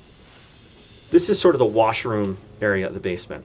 What's extra cool is this wall right here. This is an original wall, and this hole right here, original as well. It's where the Bordens would have done some of their washing. We've got a pipe right here that would have let in rainwater. And the belief is that they would use that water for some of their household scrubbing and whatnot. But what's significant to us about this little area is what's on the back wall. And it might be something that you're able to pick up on camera. And I wonder if we're seeing it now. There. Well, if you don't see it now, I'll tell you later on. Give it a whirl. There is something on this back wall that gives people the creeps. And I've seen people have just about enough at this point of the tour sometimes. Well, they'll go, thank you, I'm going to go out and wait in my car for the rest of my family. Is it a face? There's a face in that wall for sure, You yeah. can see it very well. Yeah. I can see Yeah. it. Let me see. Uh-huh. 2 eyes, a nose, and a mouth. Now, of course, we're wired. We're wired to see human faces and things, but this one seems to not require a lot of work to see. It's there, and they've tried to get rid of it. They tried to scrub it away, paint over it, wash it away. It's just there. Some see a man, some see a woman. I tend to see a man in that wall, you know. Be curious to know what you see. I almost see a bit of a beard here on the chin, which makes me feel like it's Mr. Borden, kind of keeping an eye on things down here in the basement. Yeah. Eerie. That is creepy. And then down here, you notice some paw prints. So these always remind me of the fact that I'm pretty sure we have a ghost cat here at the house. Especially down here in the basement. I've had people feel like an animal just brushed up against their legs. I've had people hear meowing or see a cat out of the corner of their eye, a black cat. For many years, there was a cat in residence here at the home named Max Bordon, who passed away, unfortunately, just a couple of years ago. I had the opportunity to know him. He was a good little fellow. And so, I don't know, I'm a bit comforted by the thought that maybe Max is among the inhabitants of the house still, or at least comes in to check on things every now and then, since he kind of ruled the roost around here. Yeah. Might get some animals. That leaves us with the kitchen. So we can head up there. I want to show you the kitchen too. You know, the kitchen, it's probably the most modern room that we have in the house, right? You know, changes made. And that's simply because people lived here for a long time after the murders took place. We only opened to the public as a museum and a B&B in 1996. So it hasn't been that long. But history happened here in this room too. In this room, Lizzie Borden burned a dress. And this comes up in people discussing her guilt or innocence, right? Lizzie grabbed a dress out of the closet that we have here in the corner of the kitchen. And she unfurled it, and she showed it to her sister, Emma, who was over by the sink. And she said, hey, should I just burn this old thing? It's covered in paint, reddish brown paint. And Emma goes, yeah, why don't you go ahead and burn it? Now back then you could burn clothing, you could bury it, you could cut it up and use it for rags, right? Reuse. So it's not really that concerning that Lizzie burned a dress, but I find the timing of it to be interesting. This is the day after Lizzie learned she was a suspect in the murders. Why now? Well, Lizzie gets to work and starts burning that dress up, when into the room walks her best friend, Alice Russell, who had been staying here at the house. Alice is the one to say to Lizzie, hey, you know, probably not a good idea to burn a dress right now. I wouldn't be seen doing that if I were you. But nevertheless, Lizzie finished the job. She burned that dress up, and we don't have it to look at. So when it came time for the trial and people talking about the dress, all we have to go on are the stories. We don't have anything to look at, nothing concrete. And that's that. But even though Lizzie was acquitted, do you think she and Alice are going to be friends after this whole ordeal? Probably not. And that's because Alice pretty much ratted out Lizzie Borden. She got a guilty conscience about it, and you know, I think even though she believed in her friend's innocence, she didn't want this weighing on her chest. And she said, I saw evidence that Lizzie burned a dress in the house. Well, that gets out, and we're not besties anymore after that. I think that'd be the last straw for me too, probably. What's interesting about Alice is just the night before the murders, Lizzie paid a visit to Alice at her house around the corner, around 7:30 p.m. and she proceeded to dump on her for like 2.5 to 3 hours. We all have that friend that will unload on you when they've had a stressful day or a week. Lizzie did that and then some that night. She said she felt like something terrible was going to happen. She felt like her father had many enemies, and she wouldn't be surprised if somebody did something. And she sleeps at night with her eyes half open for fear they'll burn the house down around her. And then the next day, the murders happen here in this house. So you wonder, is that Lizzie like preparing for something? Or is she expressing genuine concern and just happened to have the bad fortune of that horrible thing happening the next day? Just don't know. A couple of interesting notes about the end of Lizzie's life that I want to point out to you. And that will require me to go around you. Okay. Another place that you might want to drive by tomorrow if you have time is Lizzie's second home. And that was a place she called Maplecroft. So after the murders, Lizzie comes back home. And she and Emma pretty much immediately get to work figuring out their next move, which is, let's take the money and move to the hill. Let's move to the nice part of town. Let's get out of here. So they do that. They find a home over on French Street here in the city, and they move into it pretty quickly. And it's this home right here. And they live there together for about 12 years until 1905. And that year, the sisters had a falling out with each other. Over what? We don't know. You know, there are various theories about what could have happened and why. All we know is that they pretty much stopped talking to each other, and we believe they never saw or spoke to each other again. Emma moved out, bopped around for a bit, and then ended up settling in New Hampshire. Lizzie stayed at Maplecroft. Happily ever after? Who knows? We're not in Lizzie Borden's head, but she did seem to have a good life with a good close circle of friends, right? Life was not going to be the same for Lizzie Borden after her acquittal, because most people in the city thought she'd gotten away with murder, which is what a lot of people still think today. That classic Lizzie Borden rhyme, Lizzie Borden took an axe, gave her mother 40 whacks, she would have heard that in her own life. She would have heard kids jumping rope to it outside, throwing rocks and dirt at her windows. She knew who she was in the community. But she had a little circle of people that she trusted. And she loved them, and she loved animals. This picture right here, we didn't know existed until about, I want to say, 12, 13 years ago, with a publication of a book from the Fall River Historical Society called Parallel Lives. In it was published this photo, and this is Lizzie Borden on the back porch of Maplecroft with her Boston Terrier, Laddie Miller Borden.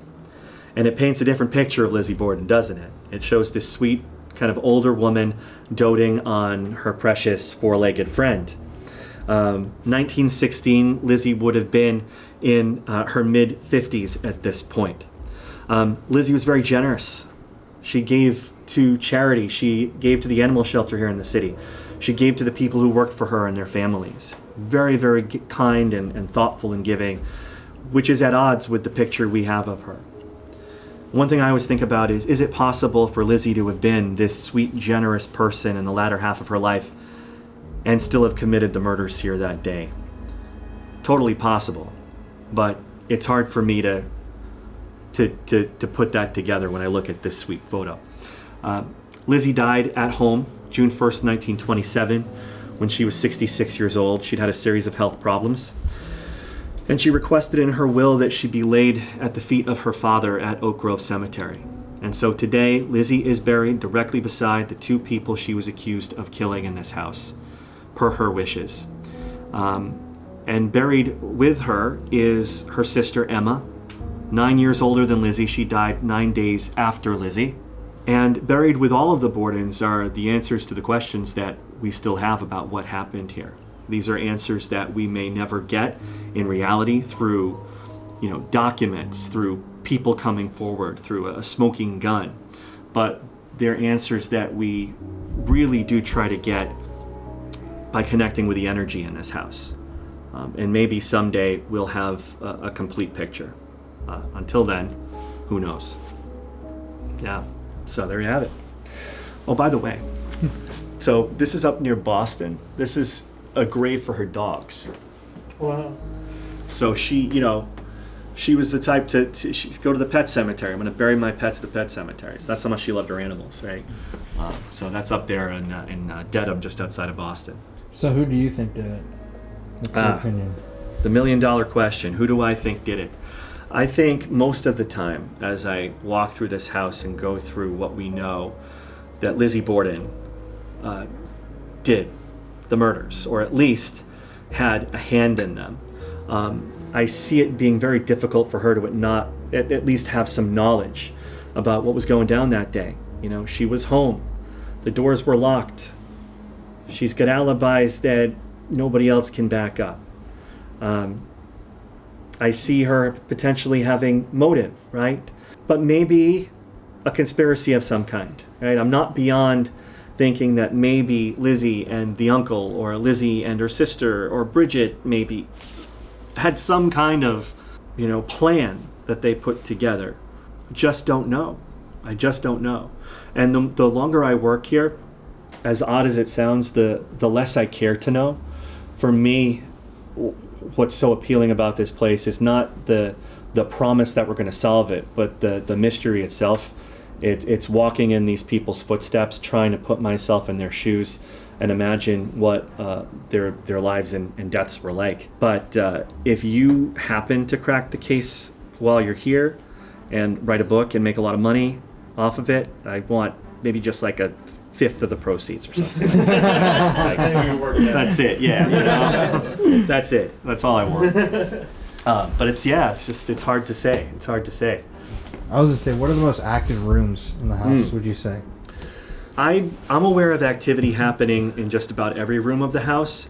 I'll tell you that the sitting room where Mr. Borden died, it certainly seems to be active. The bedroom where Mrs. Borden died is active for folks as well. And the children's room up on the third floor tends to be where we get a lot of action. But, I could tell you about stuff that happens everywhere. Like, this is the door to the dining room, and I've been here in the kitchen alone preparing some stuff, and I've seen and heard this doorknob turn like this. I've heard tapping on the other side of it when no one was there. I've been standing here, I've heard footsteps above me, walking back and forth, pacing, that kind of thing. I was in the dining room a few weeks ago, and we felt like we were talking to somebody who was running out of energy, right? And they needed energy. And so I told them, you can take the energy from me if you need it. You can take the energy from my devices. I give you permission, because I'd already set my boundaries and all that. And at that exact moment, I felt like a pull in my left arm, like something being yanked out of it. And then the spirit box right next to us just shouting out the words, energy, energy, energy. Wow. Yeah. Wow. So, I mean, I could say specific rooms, or I could just say the whole house has a vibe going on, and you never quite know, which one will be active on a given night, other than to say you just got to go try, see what happens. Right. Yeah. Point out I was only going to ask, if I remember, the children. Yeah. The children, are they the children from next door? Or are they children, who are the children upstairs? Well, I believe that at the very least that we have the children from next door. In my experience here at the house, I've seen us get information that points to it being them. The talk of drowning, talk of water, talk of next door, and even their own names. But there are other children here too. And I don't know where they came from, why they're here, if they're just passing through, but we've gotten other children. In fact, we had somebody on a thermal camera once pick up 4 little faces at the bottom of the basement stairs. I have a thermal camera. Good one. There you go. Yeah. Bottom of the basement. Bottom of the basement stairs. Like if you're going down the basement and you're peeking around the corner, that's sort of like what they were doing. Okay. And then they were gone like that. Yeah. You know, I also, the longer I work here, seem to think that we have a bit of a trickster spirit in the house too. So we've got legitimate spirits, but we've also got one who likes to get a rise out of people, at least one, who will lead you to believe that they're somebody when they're not. And the reason I know that is because eventually the conversation you're having with them completely falls apart and they'll start laughing at you, call you names even. I've been called stupid a time or two. Yeah, I hear you, bud. I know, man. So that'll happen. And then we get a lot of crosstalk too. I feel like there's sometimes so much energy here in the house that there's an excitement among them to try to be the dominant spirit. And so what you get is chaos. But I mean, you guys haven't done this enough now. I feel like you're able to kind of maybe wrangle and set boundaries about who you want to talk to and when. But that's a thing too. And then, what's the name we were just getting last week? The name Steven comes up over and over and over in this house, and I still have not been able to figure out why. Steven comes up quite a bit. As for Lizzie being here at the house, you know, I don't believe that she's here all the time, but she does come in and make appearances every now and then. We'll get Lizzie, her name. And actually, when that happens too, the whole room will take on a different tone. Like, you know when she's there, if that makes sense. It's just it's a shift kind of thing. Any final words? Final words. Any advice? Last words. You guys have this already, but it helps to have an open mind in this house. No question about it. It helps to think big, because while you're here to immerse yourselves in the Bordon story, energy is energy and it's everywhere, and you never quite know who's going to stop in and try to communicate with you. It could be somebody who has nothing to do with the Bordons. You know, I'd say protect your energy while you're here in the house. Set firm boundaries with the spirits that are here. You know, of course, you be respectful to them, but let them know what you are and are not willing to tolerate. You can do what I always do when I leave here. I get to the end of the driveway and I say, you know, thank you, but you have to stay. Please don't follow me home. Whether or not it works, I don't know, but I believe it does. And, you know, and just enjoy yourselves. You know, this is a rare chance to go back to the year 1892 here in this house, right? You can't seek refuge in the TV. We don't have one. We don't have one. It's just you and your thoughts and whatever's around you here in the house. And maybe you leave a quarter behind for Mr. Borden. That tends to help. You'll notice in some of the bedrooms that there's change on the dressers, and so people will ask about that sometimes, and we go, oh yeah, that people who stay the night will sometimes leave a coin behind as a way of saying not only thank you, but please leave me alone. Don't follow me home. There you go. Dead at the last second. Wow. Okay. Oh, my friends. Awesome. That was amazing. This house just has such an ominous feel to it, and I mean the vibe is just kind of off in a place like this. It's what you would think of a haunted house to be, but then you add in the axe murders, and then you're definitely gonna have some hauntings. It was the perfect time that night to start investigating. Okay, guys, so it's about 10:30 at night. We just wrapped doing all of our B-roll of the house, doing our dramatic recreations. It's absolutely insane to actually be here. This is, I mean, the Lizzie Borden house. If you love the paranormal, you grow up loving the paranormal, haunted stuff, even true crime and murder, this is one of the most infamous places in both worlds, in the true crime world and in the paranormal world, just because obviously this place is known to be so extremely haunted, and on top of that, this is like one of the most famous murders to ever happen in American history. We have some trigger objects we're going to use tonight. Just follow me over here as well. I want to show you something. The weather tonight. The weather tonight is a little frightening. We have a rainstorm outside, thunder booming above. It's cold, it's windy. If there ever was a night that would be perfect for a spooky ghost hunt, it's definitely tonight. But anyways, let's lock this. What's up, guys? How's it going, man? Whoa! Is everybody excited? Very excited. Gosh. Lizzie Yes. Borden House, come on. Did you? Oh, yes, there was just a knock. You got thunder outside too. Yeah. Oh my gosh. That was crazy. There's actually like a pop in there. Anyways, let's start with you, Connor. How do you feel? I'm very excited. Just the history of this place. I mean, first, it's a super old house. So just murder next door within the, murder next, that makes sense. Yeah. Murder next door. That involves the same family. The mom drowning her kids and then slitting her wrist or slitting her throat. Yeah. I mean, there's something going on this block. Hopefully it doesn't affect us tonight. Right. Never know. Fingers crossed. Oh, God. But, I mean, this place is infamous. And, I mean, I'm honored to be here tonight to share with you guys what we might catch here Honestly. at the Lizzie Borden House. Yeah, and with the murder couple, Mr. and Mrs. Borden. Wait. I just heard like footsteps. Oh, God. What do you guys, what do you two think? We came here like, what, 10 years ago?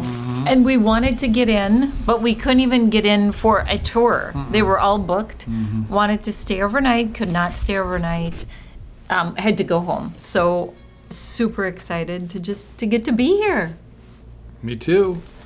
Been a long time coming for Lizzie Borden. Right? And now we have the whole place to ourselves. It's huge. So many bedrooms. It's This is a cool place. It's very cool. And If you can make it, make it. let's not leave out that we are actually spending the night here tonight. Oh, yeah. We're not just The investigating. whole night. The whole night. We each get a different room. Whole night. Or we all sleep in the same one. Okay. Connor, you are sleeping in the murder room. You're sleeping in the murder room. Mary's sleeping in the murder room.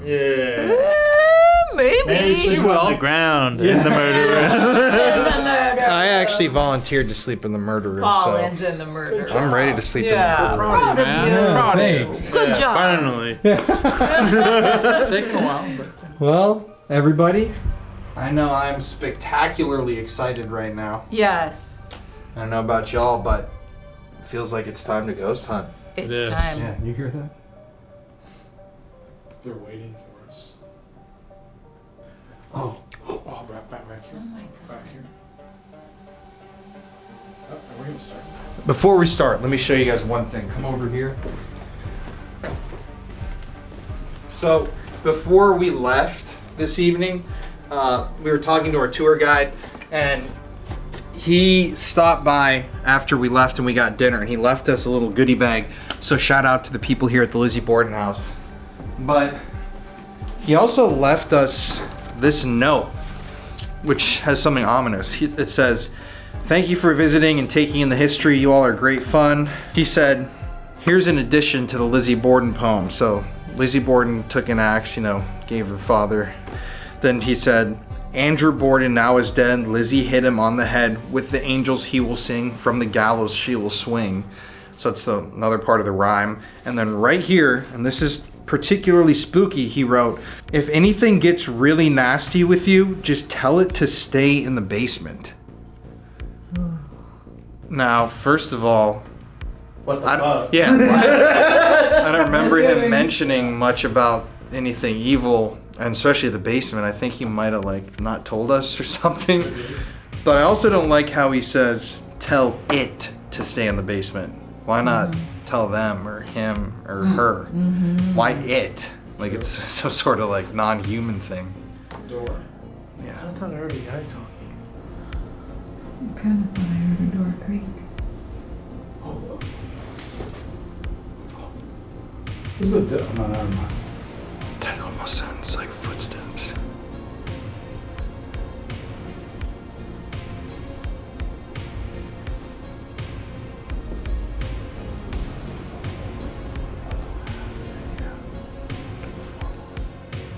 Okay, anyways, we're gonna get our stuff set up. This is this is what we live for, baby. Come on. Yeah. Yeah. Let's not get axe murdered on 3. 1, 2, yeah. 2. All right, let's not do that. It's a little too long. It's gonna get all messed up. Yeah. How about axe murder? Axe murder on 3. Mary, put the axe in. You got to put the axe in. Okay. 1, 2, 3. Axe murder! You're gonna. I'm gonna So to start our investigation that evening, I mean, just imagine, guys, there's a thunderstorm outside. The wind is whipping. It's pouring rain. I mean, you cannot invent a night that would be creepier for a ghost hunt, especially at the Lizzie Borden Murder House. I mean, like, it's honestly, it's a dream come true. I kept stepping outside and just looking at the weather going like, this is awesome, dude. Like, that's the type of shit that gets me excited as a ghost hunter. Nights like that when the energy is so amplified from the environment. And to be in a place that's just, I mean, you don't get more infamous than Lizzie Borden. We wanted to start our investigation in the room that night where Andrew Borden's body was found. Remember, his face looked like a pile of meat, and it was an extremely graphic and bloody scene. But we felt like that would be the best place, the center point in the home, to begin our investigation. Okay, just setting up. I'm just setting up right now, getting some devices set up in the main room right here, where obviously Mr. Borden was axe murdered. And take a look at the EMF reading here on the mantle. Look at that. What the heck? That's actually freaky. Right? Now, something that I'll point out here is that I'm not necessarily trying to say that that is paranormal. We like to kind of debunk stuff here. And in my opinion, the constantness of that signal right there shows that it's coming from somewhere in the house. It's got a repeating pulse. So I'm not calling that paranormal. But what I'll say makes it weird is the theory is if there's a large amount of EMF energy, spirits use that to be able to manifest and do things. So, while a paranormal event may not be causing these spikes in EMF, those spikes in EMF could be in turn causing paranormal events, if that makes sense. So just look at that. That's a massive, you gotta imagine it like a battery. You plug that huge battery into an environment and the whole thing just sets on fire. And that's what we're dealing with tonight. I mean, you could just see it right there.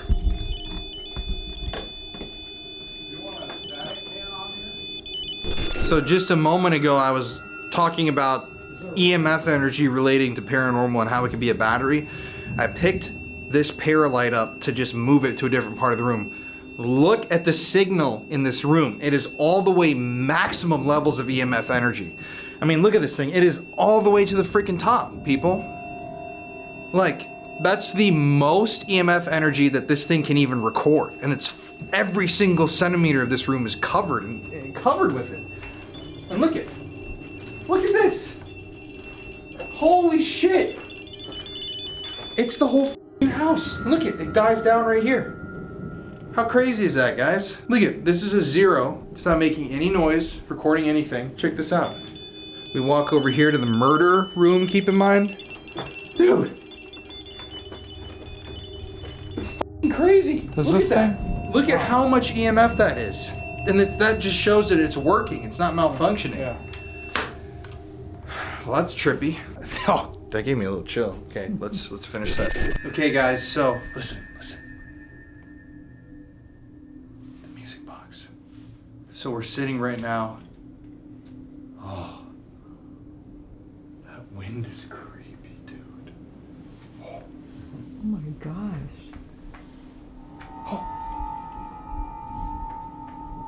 Oh, that wind is so creepy.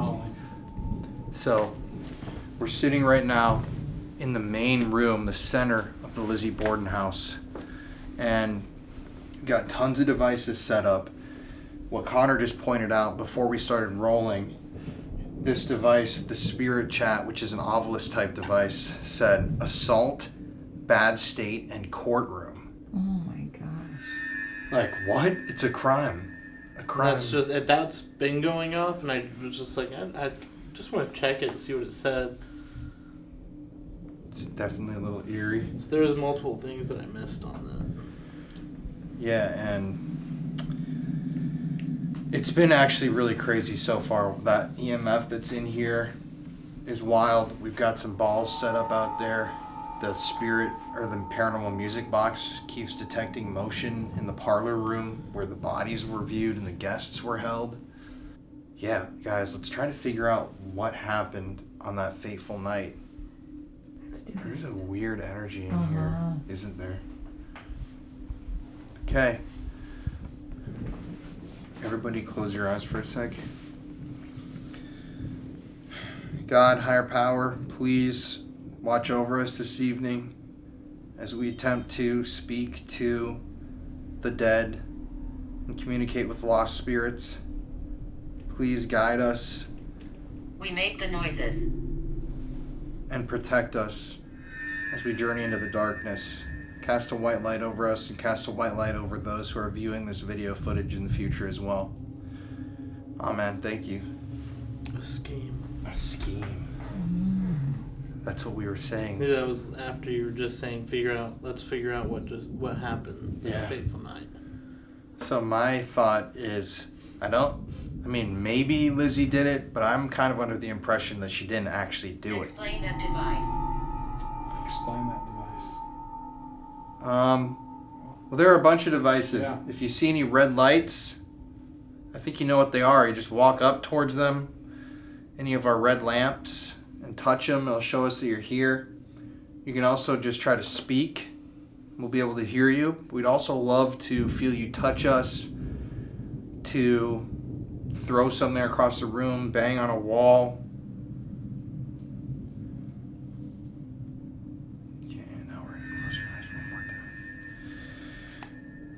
To everybody here in the Borden house, we are coming tonight to try to speak with Lizzie, with Andrew, with any member of the Borden family. Escape. We just want to call you into this circle and into this room right now. Before we do anything, we're just going to ask, if you're here with us, can you give us a sign?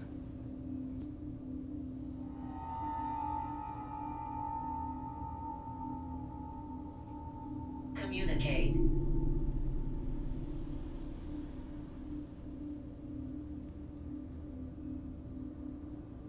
Open your mind. He was literally saying, come into this place with an open mind. The music box just went off. It's a sign.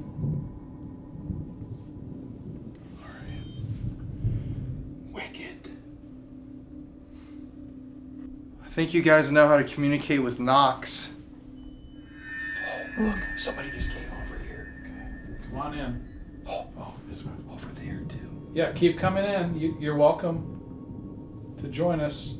How many of you are out there? Just everybody come in. Amy. Mr. Borden, are you with us right now? Can you knock to let us know that you're here? Assault. Oh. Two different devices said assault, and we're sitting on the couch. Right there. Surgery. They did the autopsies in the room right behind us. Yeah. Cut them open. Mr. Borden. Gloria.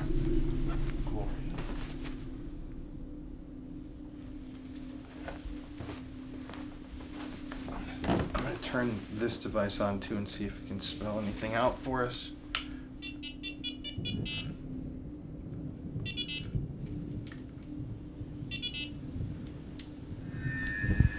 Francis.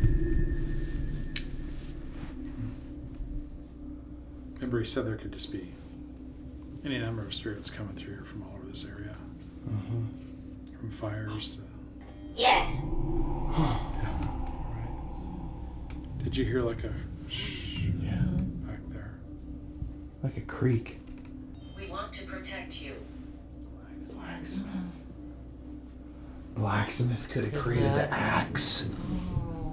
They would have had a blacksmith in the 1800s, right? Oh, for sure. Oh, yeah. That's kind of weird. Can you tell me how many spirits are in the house right now?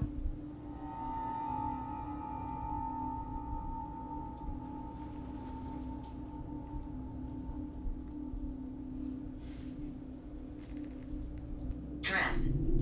Oh, behind us. The dresses. Positive. Negative. What? Oh. What? One device says positive. Whoa. Oh.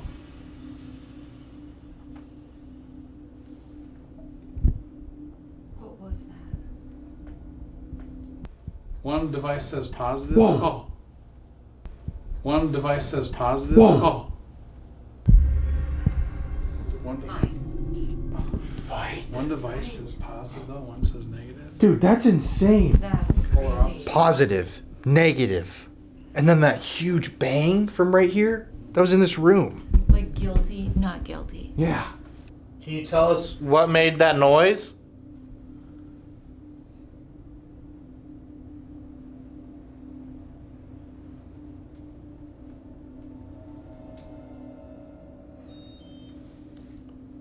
Don't be afraid. Oh. Don't be afraid. Oh. Don't be afraid. Oh. Can you use your voice and actually say something that we can pick up, please?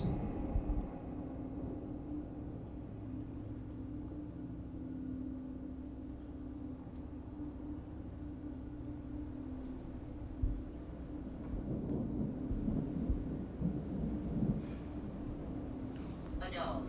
Can you knock like this if you're here?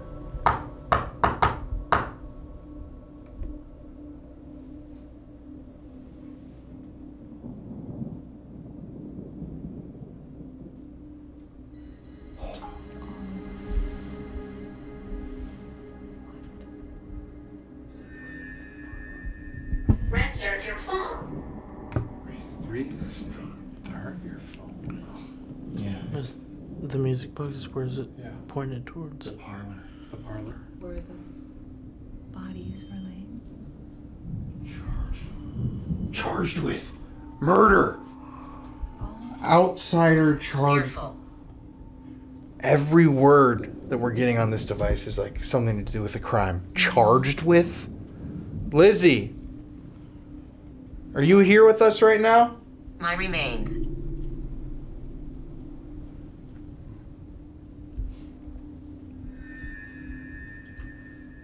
Did they charge the right person with murder? 12. You asked How many were in the earlier. jury? 12. 12. You asked earlier. That was loud. Manifest. You asked earlier. You asked earlier. 13. 12, 13? People are coming. Wait, listen.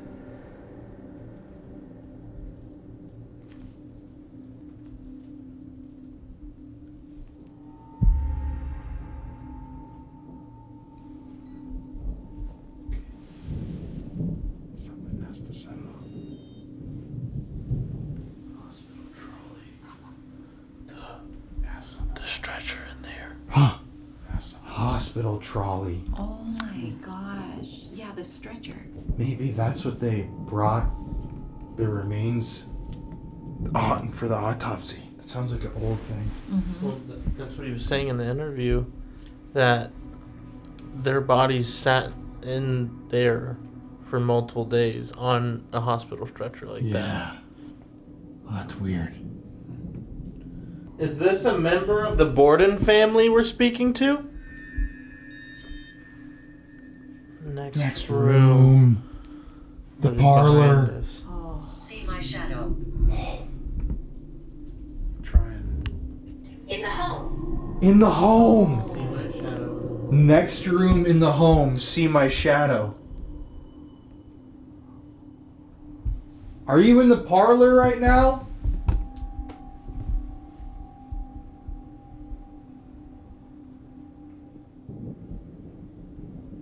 If you're in this room to my right, can you open that door for me? Oh. That would be movement to open the door. How about any of the balls on the stairs? Can you try to knock one of those down for us and just show us you're here?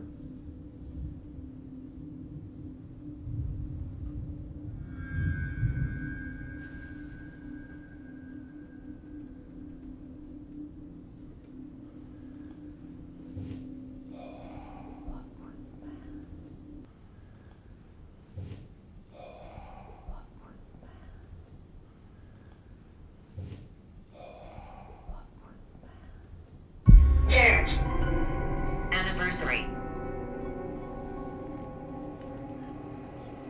I don't know if this makes any sense, but it was like the anniversary of the moms.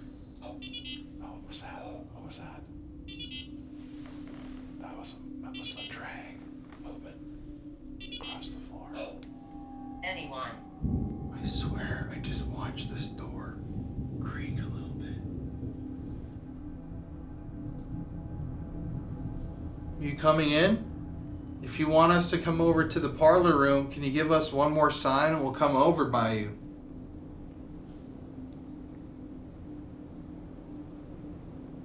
Murdered. Murdered! Murdered!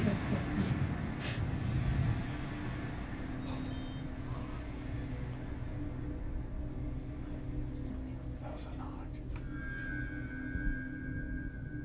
Don't go down there. Basement.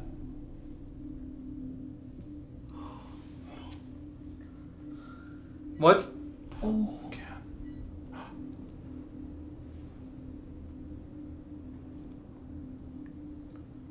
What's in the basement?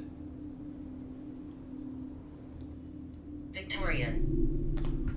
This Oh is my Victorian. God. Have you ever had Victorian? I don't think so. How do you feel about people coming into this home? Coming into this home. Coming into this home. Belittling. What did it say? Belittling? Oh. Yeah, that's too bad. I mean, we don't want you to feel belittled.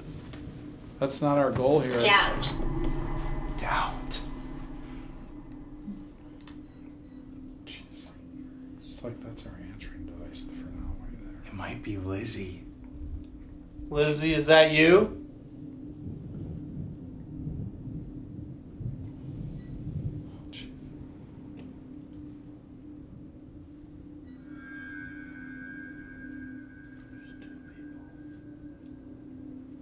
There's somebody over here that wants to talk. And then there's the creepy thing trying to get us to go to the basement. They take other forms. There's Eliza and Eliza Jane, or the daughter. Eliza Ann. Dude, Eliza Ann.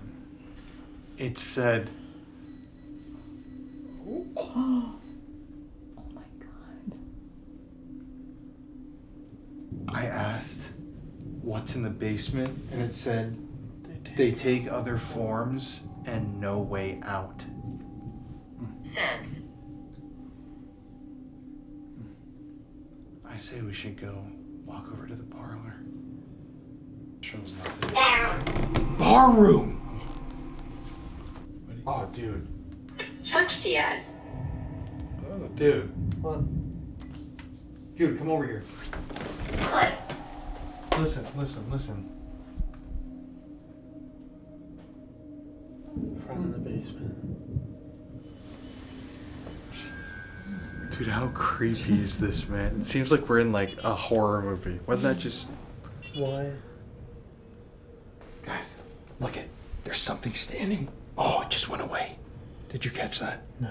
What was it? There was the thing. The proximity meter was on red.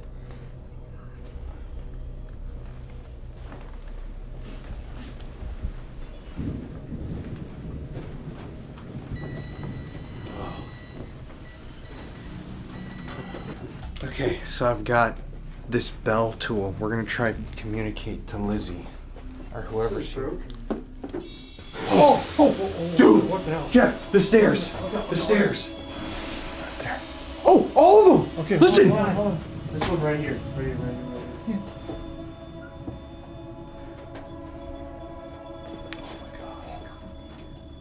Ooh, I got chills. Shit, that thing just went up and crazy.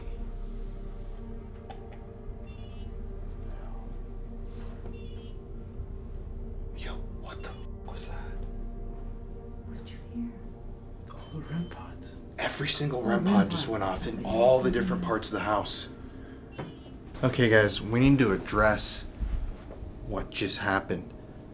Every single REM pod in this entire building just went off. From that side of the house, on the stairs, into this room. Like a mega burst. And look at this thing is just spelling out words in here. Okay.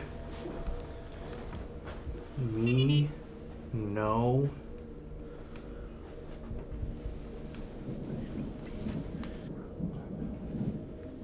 Okay, let's go back. Let's go. Loud. Basement. There was a bang. These lights go off like this just all the time. Yeah. Okay, let's go back in the parlor. This is crazy, dude. What the fuck?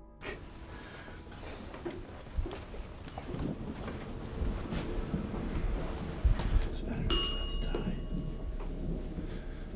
Oh my god, what is going on with these fucking batteries? Can you please stop messing with our batteries?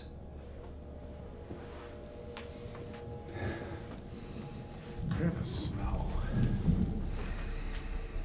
Smoke.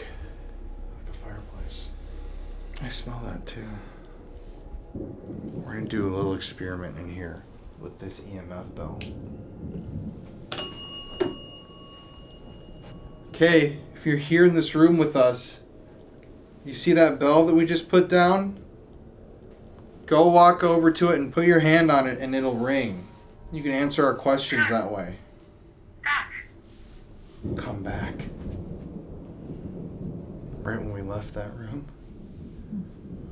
Can you ring the bell if Mr. Borden is here with us?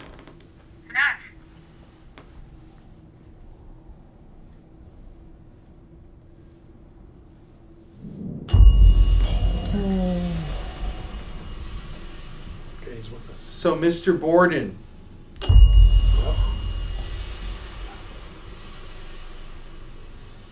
Did Lizzie kill you? Can you ring that bell if that's a yes? They never found me.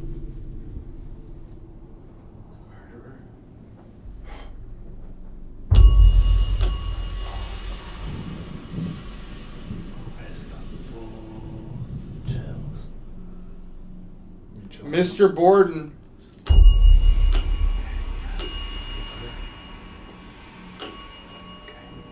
Okay, can you stop for a second? Ranger.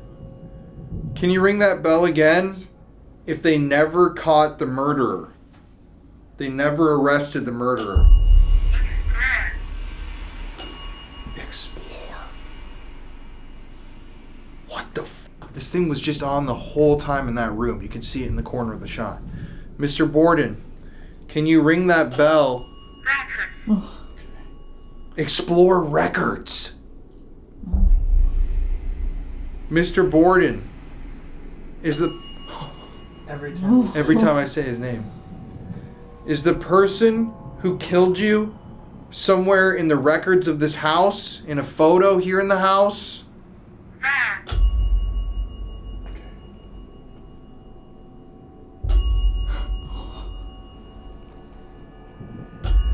Oh my god.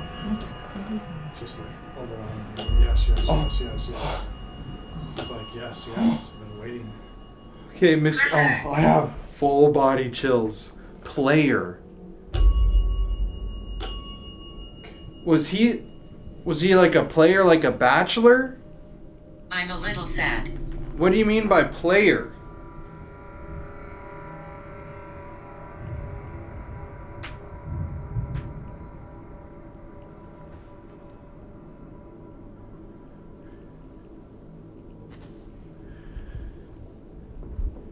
Or do you mean like he played you? Or they played you?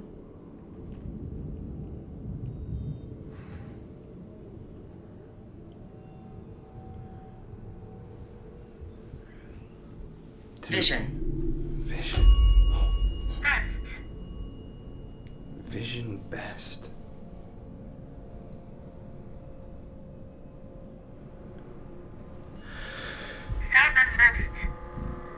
Southernmost here. Why don't you do two spirit? Let's all have spirit talk around.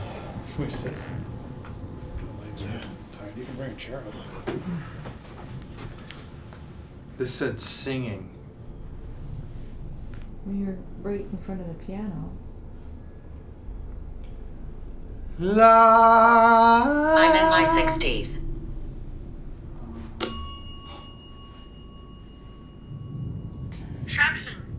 Wasn't Mr. Borden in the 60s? Yeah, 66. 66 when she died.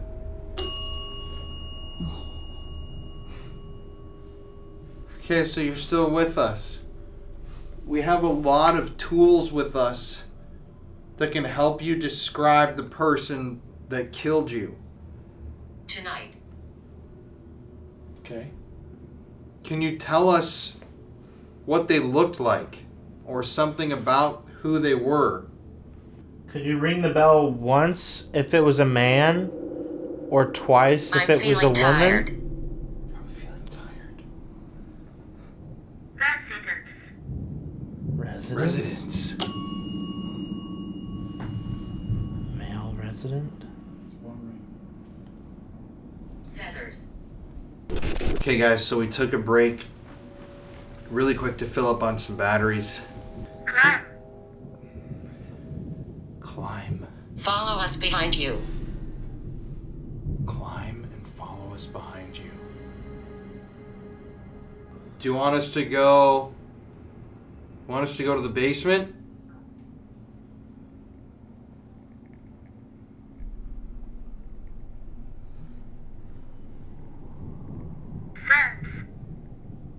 Sense. We got that again too. Do you want us to go upstairs, Mr. Borden?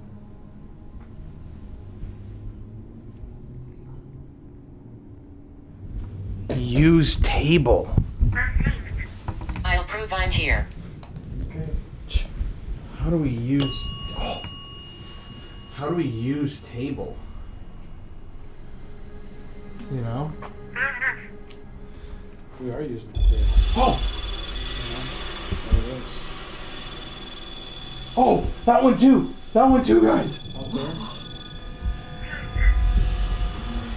Okay, I saw that. Cases. Okay, it's using the table. That's what it's doing. Dude, what the f is going on? Movers. Oh my gosh. I mean, what are the odds? What are the odds we get used table and the REM pod just immediately starts spiking? He has his eye on you. Who has his eye on us? We like your equipment. Oh. I like your equipment. Thank you. You can keep playing with it. Oh, there you go. Oh, this came up with Shannon. Keep doing it. Really? Uh-huh. Really? How's it spelled? Shannon. Shannon? You're Shannon. How's it spelled? S-H-A-N-N-O-N. That was Gosh, that's crazy. What? That's bizarre. The Lizzie in my family earlier. Yeah. Vincent. Right. Miscarriage. Join us. Oh my god. It's like overwhelming. It's trying People to are trying convince to- Connor to axe murder us. I think there's like a lot of spirits in here again, like he was saying earlier, right? From anywhere around here. Can you help us understand what happened that day where the 2 people were murdered?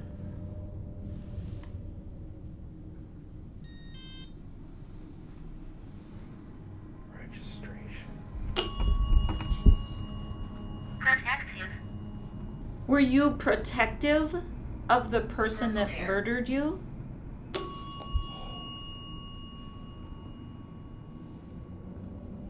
Was it There's an afterlife. Choice. Was it somebody in your family or related to someone in your family that murdered you? Sunrise. What do you say? Robinson. Just this one. That's right in front of us here. Right when you ask if it's somebody in your family or related to that murdered you. Oh, If you're here, can you make one of the balls go down the stairs? the cane. Use your energy. Do you ever... If you're somebody from the Borden family, please hit that bell twice.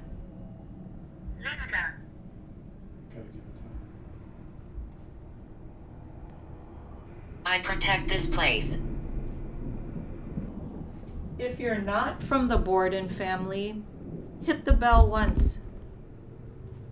Jeff. There. Oh, okay. Yes, I'm here. So, Mr. Borden, was your killer in the house? Was it Lizzie that killed you?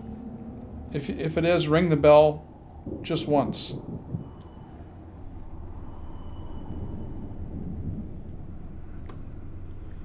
We'll give you a little time. Take your energy. Ring the bell once if Lizzie did kill you, and ring it twice if she didn't kill you.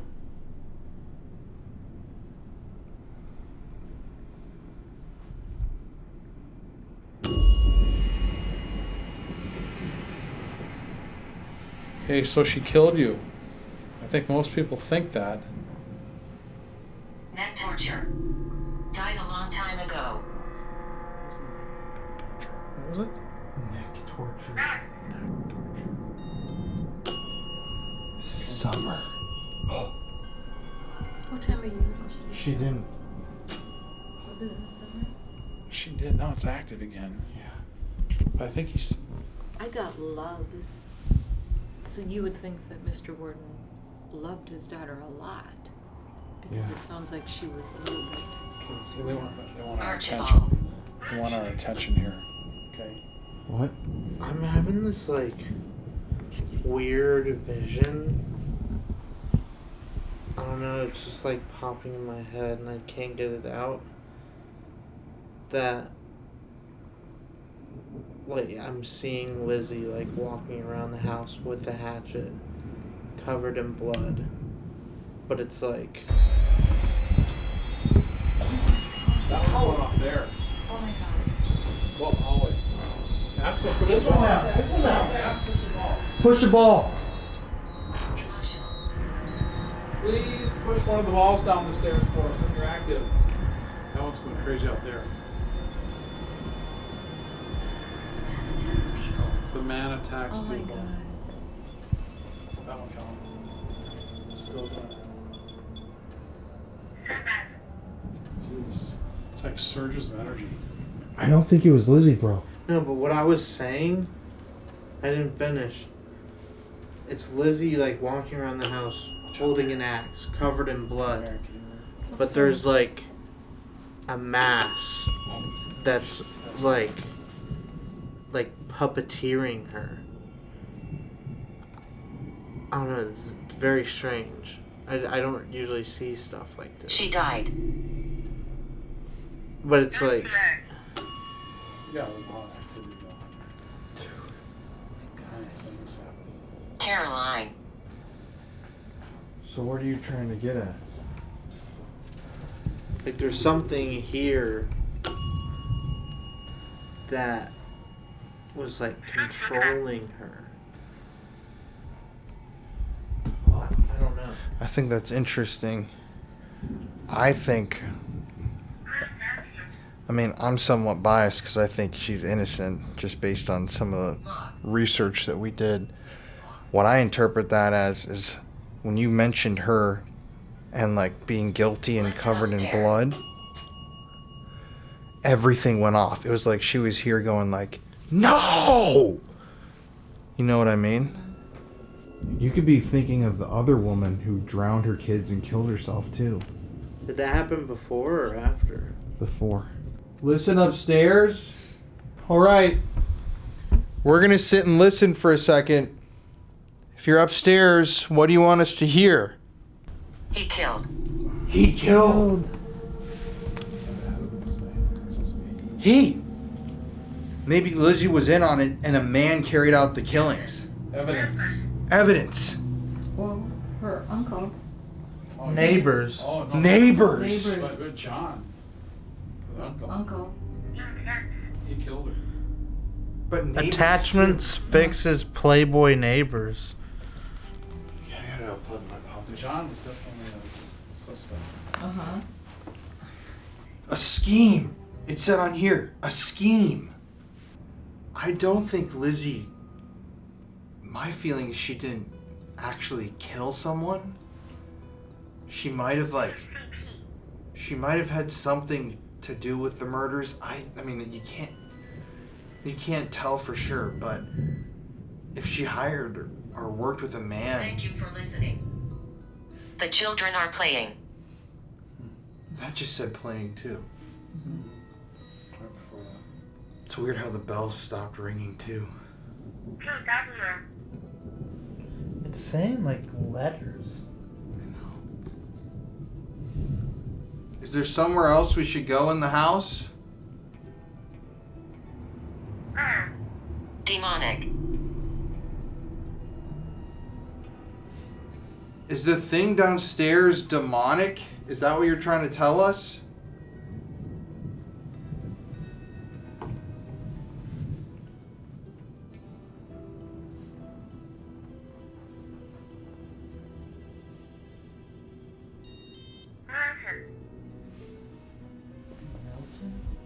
Poisoned. No. Poisoned. Oh, So crazy. dude. Look it. This literally says right here. A scheme. You're Poison. being followed. Something's wrong. Do you guys smell something? Oh, dude, the hair on my... Mary, can you see this? Look at my goosebumps forming. Little girl around you. Oh. That was upstairs. What did that say? Right.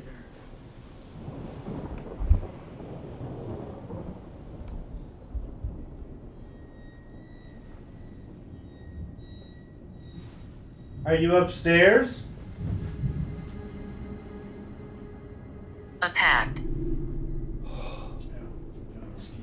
Yeah. Maybe the three of them. It's really strange, though. Connor's vision of Lizzie being followed by something dark. What if she made a pact with... Sir. Not to sound stupid, but... What if she did something with the with something dark? You know what I mean?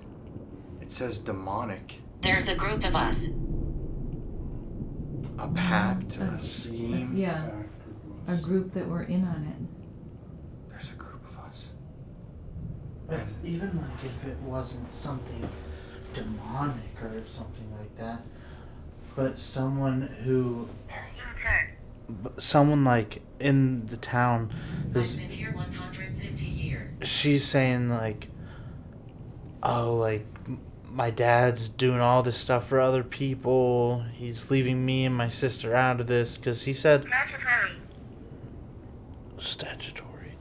He said that, like, she was dumping all this information on her friends and stuff. What if she was out somewhere, told someone all this stuff? My dad's got all this money, and he's kind of screwing us and giving money to all these other people. And they're like, well, let's do something about this. So they make a pact. They come up with the scheme. Like, do this, this, this. I mean, I think it could be like you're saying. Lizzie comes to some people, maybe even a neighbor or family member. If we kill my family, Forgive me. forgive me. We can make a lot of money by killing them. And they planned the perfect crime because nobody ever went down for it. Might have even paid off the maid. And Nancy. Emotion. Paid off the uncle. our tour guide last night that worked here for how many years? And then when we asked her if she believed that Lizzie did it, what she said, yes, but there was something I can't even tell you, like there's a reason, like that she wanted vengeance or whatever. Footsteps. Aaron, you mean? Yeah, and made it sound like it possibly was. Like there's a reason, a motivation. Yeah. Like a deep-seated, but she was like, I'm not talking about it. Like, I'm not going to talk about it. So was he doing something to Lizzie that wasn't right? But that's the crazy thing. You seem familiar. It's the fact that she knew that she couldn't just get rid of her stepmom and her dad not ask any questions about it. So you take care of one, you take care of the other. She was in her 30s when this happened. She's just trying to set herself up. She wants to... We are watching you. She just wants to have all the money and the property and not have to worry about her mean stepmom and her dad that she's assuming just like doesn't care about her. We're going to move to a different part of the house. Steal? What did it say? Steal. Like the money? Yeah. Steal. So, Mr. Borden, if Lizzie... We're about to leave... Walk right. to the upstairs. Mr. Borden, one more question. Will you ring that bell once if Lizzie is completely innocent and she did no wrong? I used to live here. And this said a little, like she was a little innocent. Maybe she didn't kill anybody, but... Okay, we're going to move into another room, but before we go, can you ring the bell once if Lizzie wasn't innocent? That was upstairs.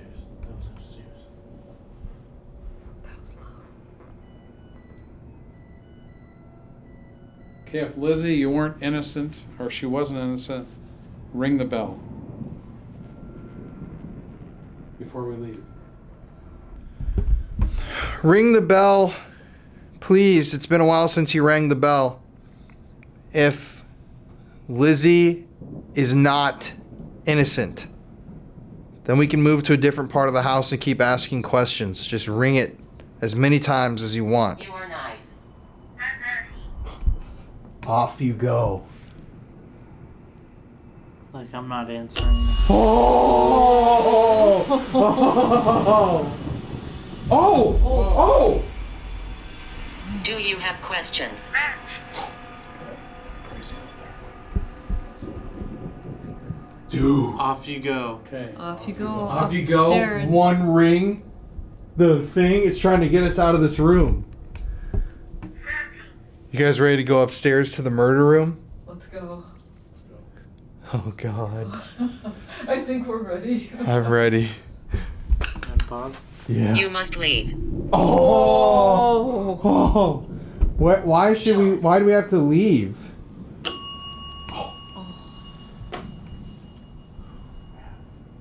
house. We feel as if we were talking to Lizzie and that there was some sort of conspiracy behind the murder. I mean, multiple people, poison, all these different things.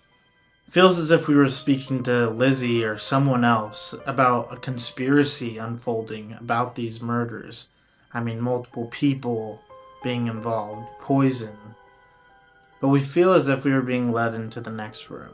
So what's insane, and it still blows my mind, is those massive EMF waves that were rippling throughout the home, setting off our REM pods in one room, another room, and our room. I mean, 3 different REM pods all going off at the same time to the max and then quitting at the same time.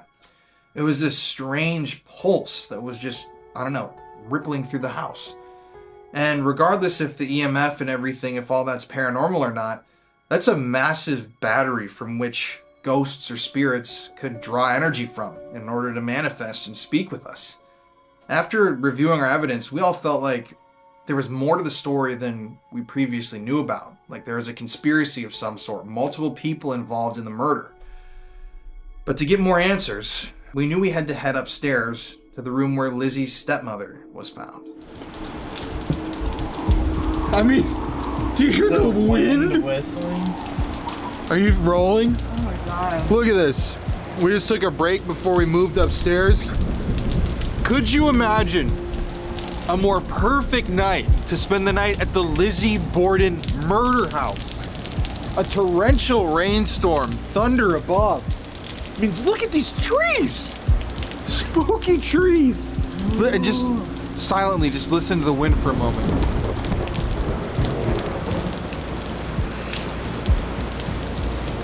I mean, this is like classic horror movie ghost story weather. Makes you want to go.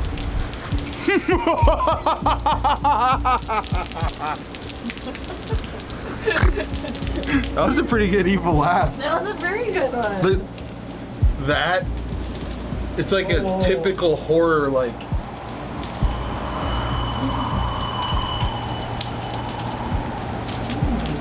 And those trees. Look at the branches. Let me see if I can see it when I hold it. Look at the branches swaying in the wind over there.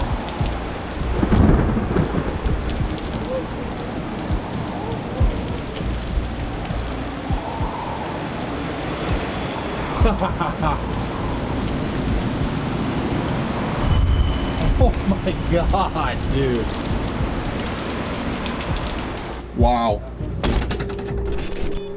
This is going. Damn it. Both of the REM pods were just going off. Can you keep making it go, please? Look. Oh, right behind you. Just to show this real quick, Connor. Like we were talking downstairs, showing the battery that exists in this house. Look, in the murder room, it's baseline 0. That's so strange. Look at all this EMF energy right here. 0. Oh, Right here. It's right here. I have nothing. Let's test it over here.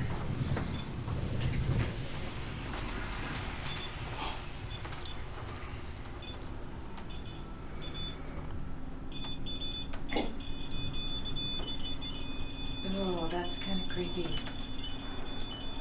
Doesn't matter with the REM pod there. No. Look at it, right where her body was found. Up here, none. Where her body was found. Oh my god, go over there! Over here. Dude, over Pink. there! Pink as well. Connor, look at this! Pink. What the f was that, dude? Just to show that one more time.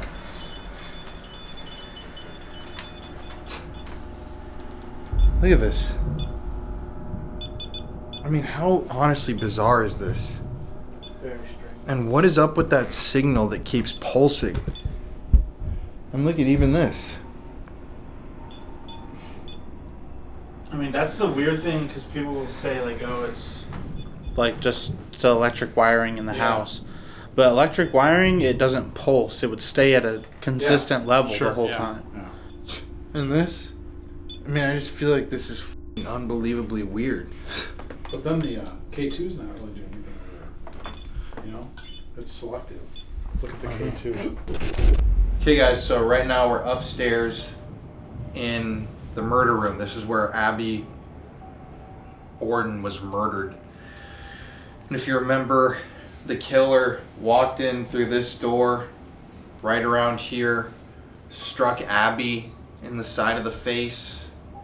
She fell down right here, and this is where that horrific set of axe blows was delivered to the back of her head, and she died right here on this floor.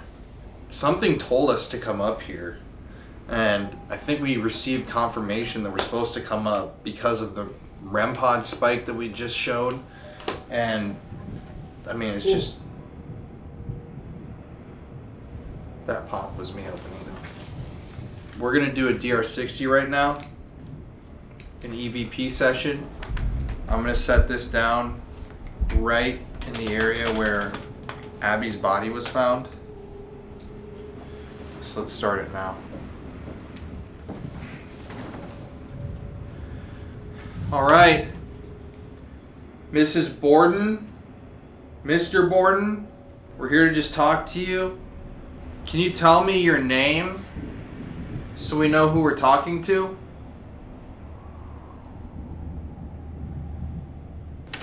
Do you know who committed the murders?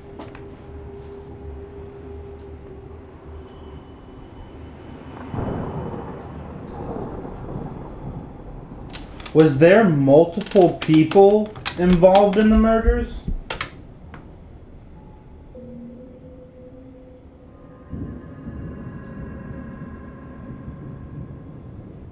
What were you killed by? What weapon were you killed by on the floor there? Can you give us any sort of a description of the person that killed you? Was it a man or a woman? Why are you staying in this house? Is there a reason you're still here?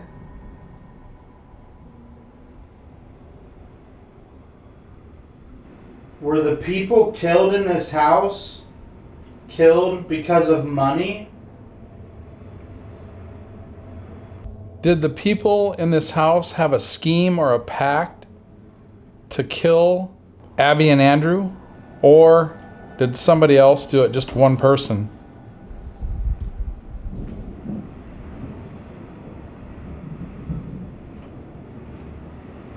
Was Lizzie Borden innocent?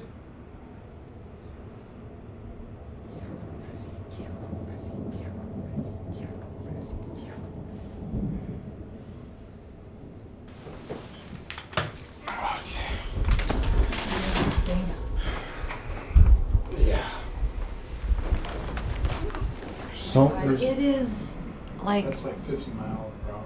it is huge, the wind out there. There's so many noises out there.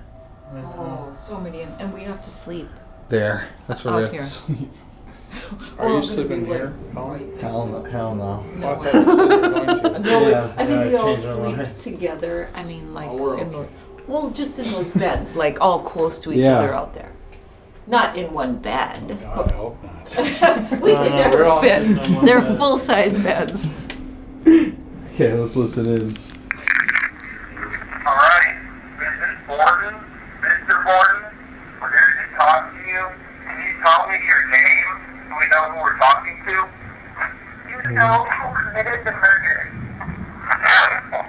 Oh, What was the question? who committed the murders? You know who committed the murder. Yes. Yes. I hear. I found. I think an emphatic yes. Do you know who committed the murder? Was there multiple people involved in the murder? What were you killed by? What weapon were you killed by on the floor there? Can you give us Didn't that sound like what cats? were you killed by? What weapon were you killed by on the floor there? Can you give us any sort of a description of the person that killed you? Was it a man or a woman? woman! A woman! A woman! Was it a man or a woman? Why are you in this house? Is there a reason you're still here? Were the people killed in this house killed because of money?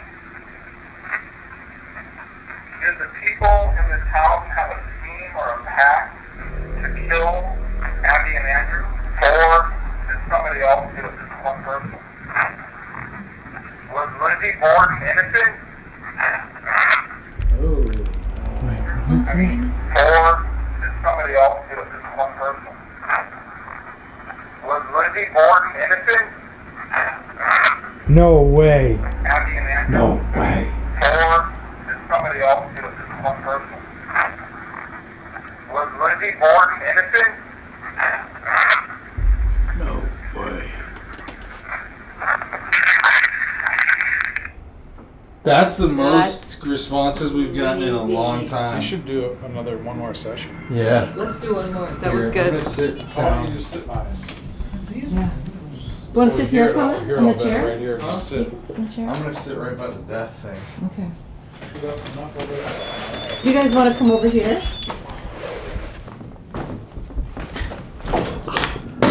Jesus.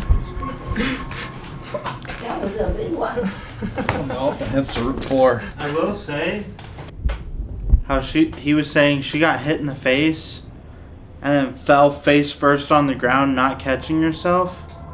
How loud that was.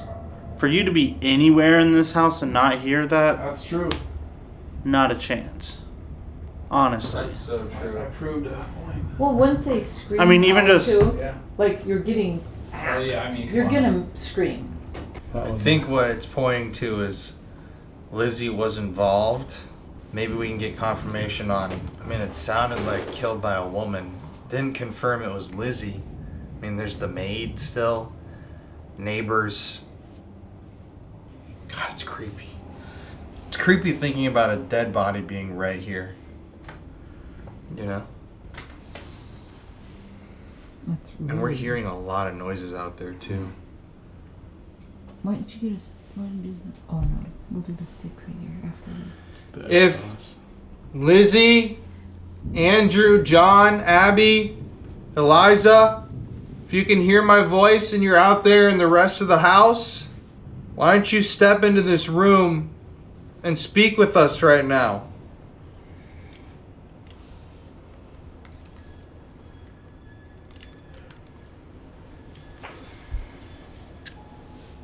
Can you please tell us, say as clearly as possible, the name of the person who killed you? Mr. Borden, a very simple question. Were you a nice man or a bad man in real life? How do you feel about having these pictures of yourself laying here dead on the wall and having people come in constantly to your house?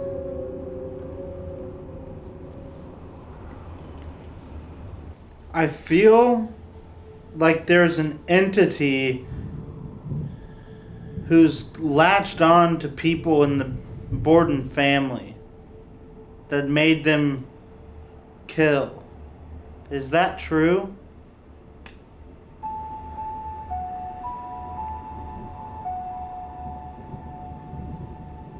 I'm going to make this really simple and really easy.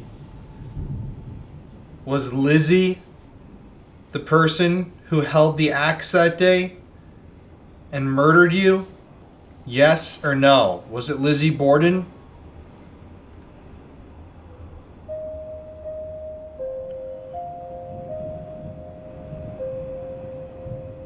So I want to know if there was a pact to kill in the home here between Lizzie, Bridget, John, maybe Emma. Are any of those people guilty in a scheme to kill in the house?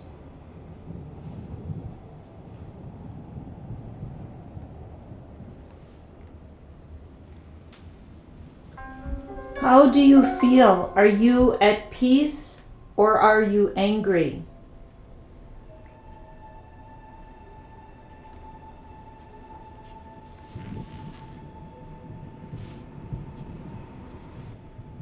Was John involved in the murders that happened in this house?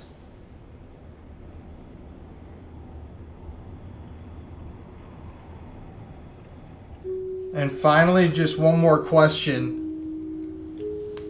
Is there a demonic presence here? In the basement?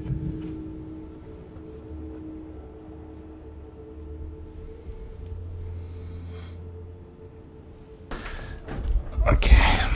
Now, guys, let's listen. Can you please tell us, say as clearly as possible, the name of the person who killed you? Lizzie Borden. Oh, Lizzie Borden. Oh. Well, we gotta The listen. name of the person who killed you. Lizzie Borden. Whoa. As clearly as possible, the name of the person who killed you. Wow. Mr. Borden, a very simple question. Were you a nice man or a bad man in real life? How do you feel? I was a nice man. Very simple question. Were you a nice man or a bad man in real life? How do you feel about... Very simple question. Were you a nice man or a bad man in real life? How do you feel about having these pictures of yourself laying your dead on the wall and having people come in constantly to your house? I don't like it. Laying your dead on the wall and having people come in constantly to your house. I feel like there's an entity who's latched on to people in the Borden family that made them kill. Is that true? What the f*** is that? What is that? Yes or no? Lizzie, make this really simple and really easy. Was Lizzie the person who helped? I'm going to make this really simple and really easy. Is that true? What the f***? People in the Borden family that made them kill. Is that true? It's like a dog. That made them kill. Is that true? I'm a demon or it's a demon. I don't know what the question is. Kill. Is that true? Do you hear that? It's a Family that made them kill. Is that true?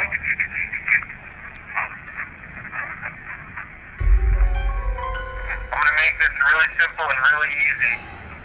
Was Lizzie the person who held the axe that day and murdered you? Yes or no? Was it Lizzie Borden?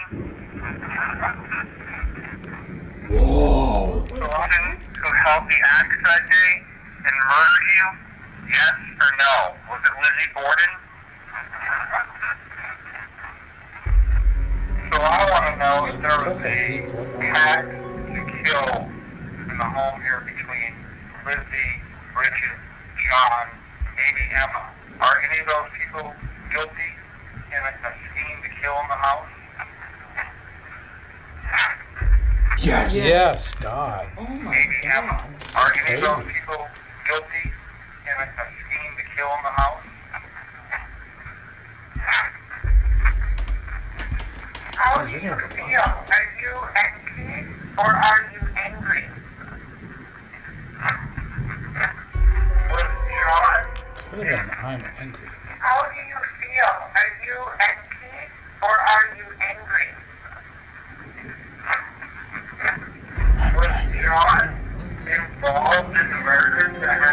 in this house?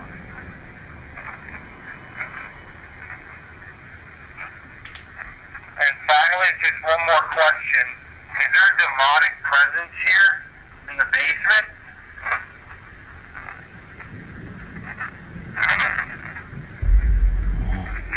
What is that? That's You actually gives have me a, the creeps. you have a lot of responses. Lizzie Borden. Yeah. Wow. I mean, I you, can't believe Wow. you gotta like go over like post most all those. Oh yeah. I mean, they're good. Though that's crazy. It's just super creepy. Wow, that's crazy. that. Does this change your mind? Kinda, yeah. Yeah. Do you want to do SLS up here? Sure. Let's just walk through the rooms Okay. and just be quiet. So as you can hear during that DR60 session, it sounds almost like Lizzie was involved. Now, I've always thought Lizzie didn't do it, but my mind might be changing based on this evidence. Somebody was there in the room speaking with us, and somebody had some sort of a truth that they wanted to share that maybe they haven't been able to in the past. We wanted to just figure out who was with us and what they knew about this crime. And so we decided to get up and just walk around that floor, seeing where we felt energy, who we could try to talk to, and some genuinely frightening events followed. So we were just playing around with the floor, looking around the room, and right on her pillow, right there on the bed, there's a blue area. The binder. No, move the binder. I didn't touch it. You guys just came up. But look at stand next to that. I'll show you how. Look at how he's colored. Wait, I'm gonna get you focused in. Look at him. Okay. Cat ball's going off. What was that? Yeah. We haven't played with this hardly at all. Look at this. This is like. I mean, you can look at all around here, and then you get up. Look at the colors. Look at how it's fading. Looks like something sitting there. You should have seen how much more That is weird. blue it was.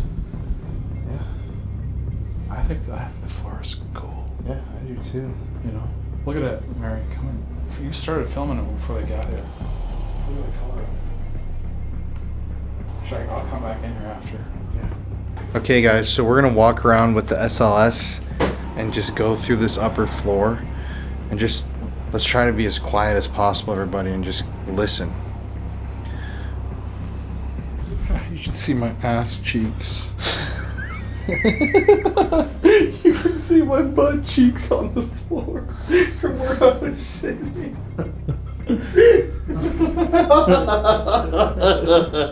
That's so dumb. Jeff, look at this.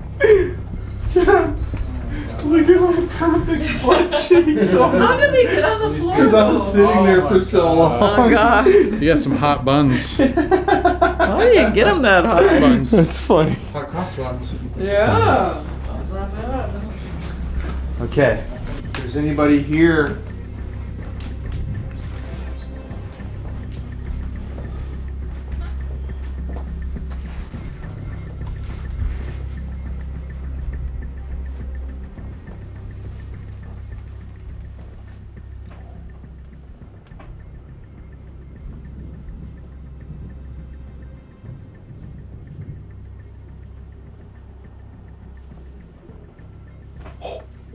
What was that? What was that? What was that?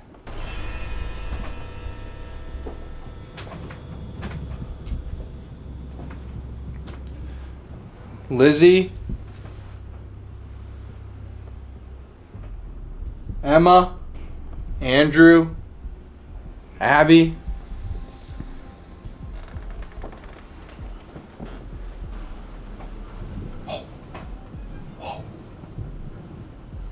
There's movement in there.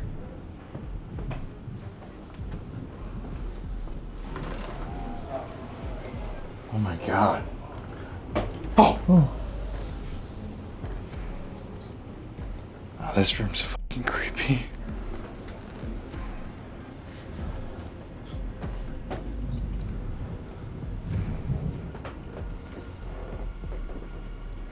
got something on the wall in here. I got something way up on the wall. Where? Oh, it's above the door. Look at. But it's actually towards the bed frame up here. But isn't that the door right there? Yeah, but it is. But it's coming. Oh, what was that?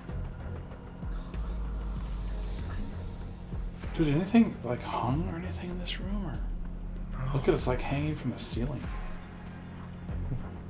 Lizzie, Emma, Abby, Andrew. It's actually above the door. It's hanging.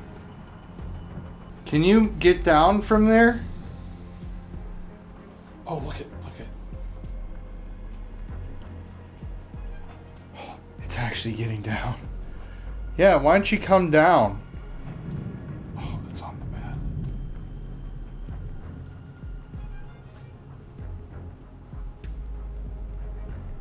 Oh, do you hear that in that room? It's like a door. Look, it's on the bed.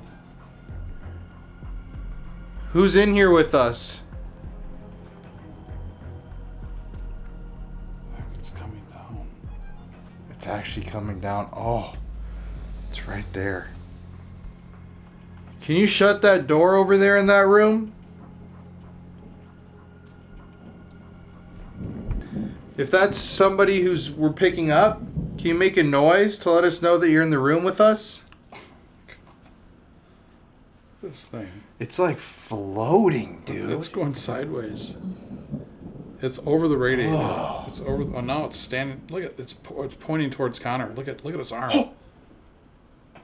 That's a voice.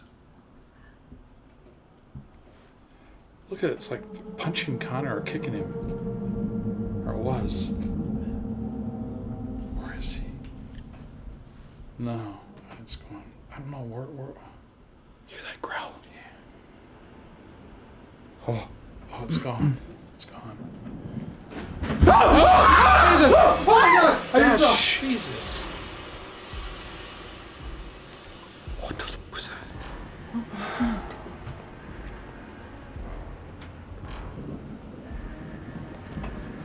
Did you hear another voice? Just now. Just in there. Oh, it's just constant. It was like a bang from right there in that room. And like, Oh my God. it's like women's voices. Mm-hmm.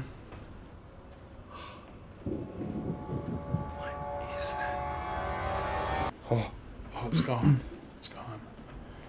Jesus! Oh my God! I just Jesus! Oh, it's gone. It's gone.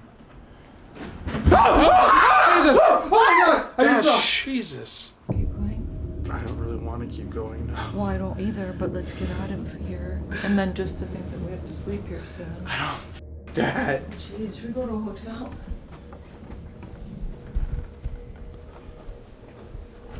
Hey, don't leave me in the back of the door.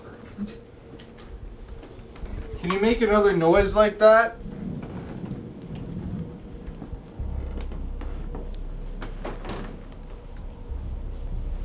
Can you make any sort of noise and we'll follow where the noise is?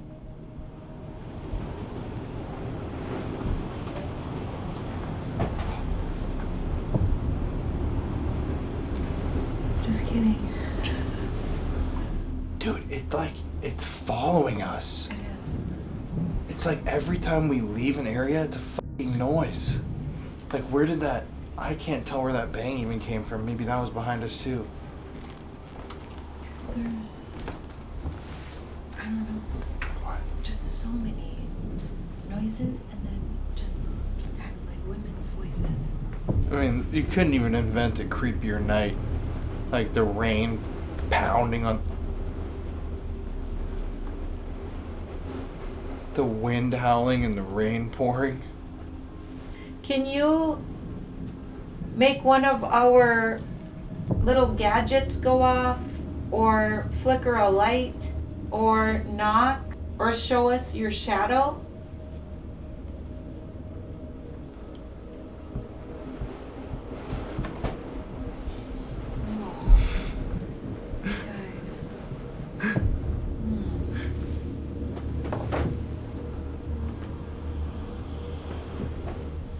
This is fucking creepy.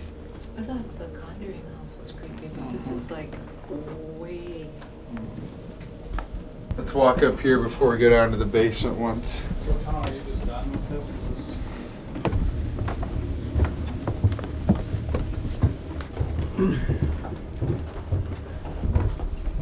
Connor, you want to sleep up here, Paul? No. If any of the children are here, do you want to play a game with us? To the kids? Are you hearing that?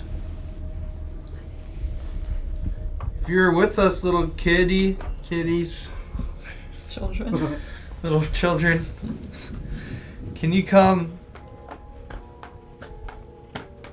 Can you come press one of those? Do you feel like it's touching you? It's actually the color of the wall, almost like, but it's all over to your right. Dude, even look at the EMF up here. Oh, it's on top of your head. Oh, it's gone. I mean, there's just so much EMF in this house. It's so freaky because it's hard to tell what is like a rain noise and what's like paranormal, you know? If there's any children up here with us right now, can you make a noise wherever you are? Okay, there's one on the bed. There's one on the bed, Colin. Where at? Right here, all over the bed here at the base of the bed. By the ball. Look at, I mean, I got it filmed. But Hey buddy, can you give me a high five? Connor's mapping out, right? Oh, this is spiking too. Really? Mm-hmm. Oh yeah. Oh, this thing is... Oh, just went. Do you want to play? I'm a mom, and I'll play with some of the toys with you. You can hold my hand. They might not like moms. True. I'm not a mom. I'm a different type of mom. I'm a nice There's the one mom. right on your hand. Right by it. Holding my hand. Yeah, right there. It's right on you. Oh my Keep your God. hand I've there. been here 50 years. Keep your hand there. Oh. Can you feel anything with your hand? It's literally right on your hand.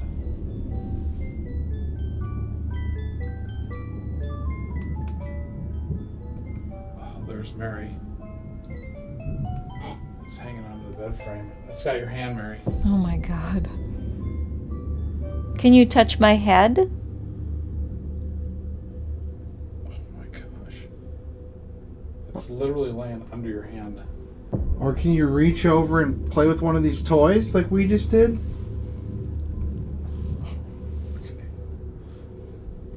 This thing's all over your hand. Right? It's just, I'm just gonna leave it here. There's a lot of figures in here. Yeah. Yeah, what do you guys think? You want to go do a basement Estes? Maybe the heater. Possibly, yeah. It just feels like there's like crinkling. I don't. Did that just die right next to me? Yeah. Oh, What was that? shit. Oh, This the light. bar. I think we've gotten a lot of really good answers so far, but we need Destination. to go to the basement. So after we heard that loud bang from somewhere in the house, we couldn't figure out where it came from. So we decided to use the Estes method, a method that we love to use to talk to these spirits. And this time, it was my turn to go under. We really needed some answers about the murder, and we were about to get some. Hey everybody, it's Colin here. Thank you for watching today's video. Hello to all the new subscribers and hello to the rest of our beautiful, wonderful, spooky family. As you know, every single week here on the channel, we give away a free gift bag to one lucky viewer of the show. And this week, to enter the contest, all you have to do is like today's video, let's smash that like button, and comment Lizzie Borden took an axe in the comment section below. I'm going to give y'all 10 seconds to do this now. 10, 9, 8, 7, 6, 5, 4, 3, 2, 1. So go comment. You can comment multiple times. It helps the video so much. But anyways, let's get back to today's video. Thank you for listening to my little spiel. I love you guys so much and stay spooky.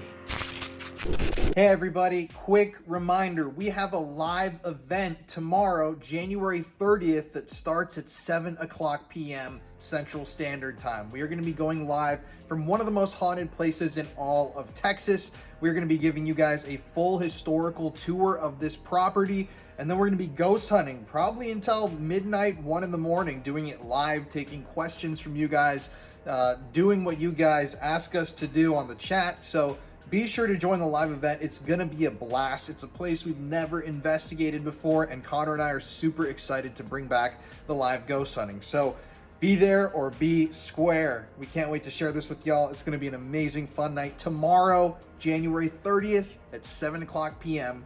Join the Paranormal Files YouTube channel as we go live. Anyways, let's get back to the video. Love you guys.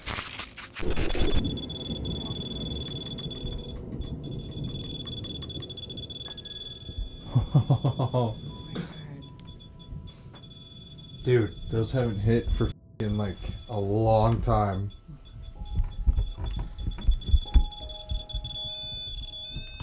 All right, so we just got down to the basement to do our Estes method session. Keep in mind, Andrew Bordon's bloodstains are directly above us on the floorboards. You can see them. And that REM pod just hit. It's the first time it's hit in like probably an hour and a half, which is f***ing weird. It's like this is where it's wanted us to come to the whole time.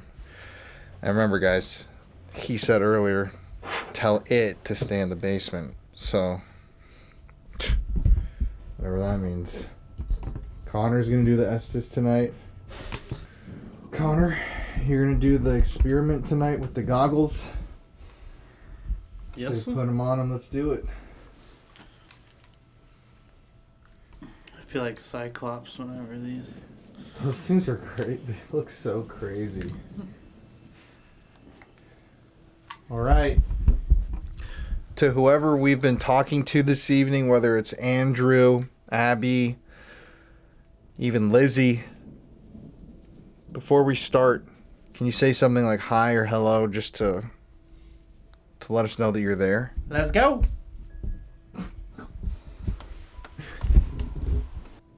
Are any of the Fulfill the prophecy. Borden family members here? Tell us your first name or your first names, please.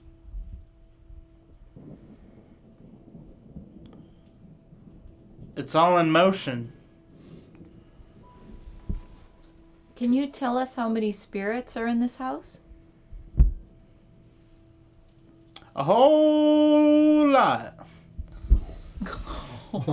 That's kind of creepy. It's funny. It was like sounds like a sports channel. A whole lot. Eerie. That's a little creepy. Yeah, I would say. Is anybody... Why are you here? Well, we just are trying to get answers about who killed the people that were murdered here. Do you know anything about the crime that happened here? The axe murders?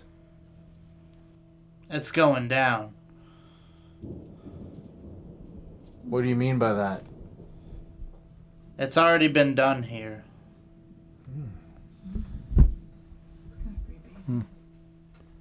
What happened here? Can you tell us? I was out of my mind. Kind of goes with Connor's theory. Yeah, right. 6 males.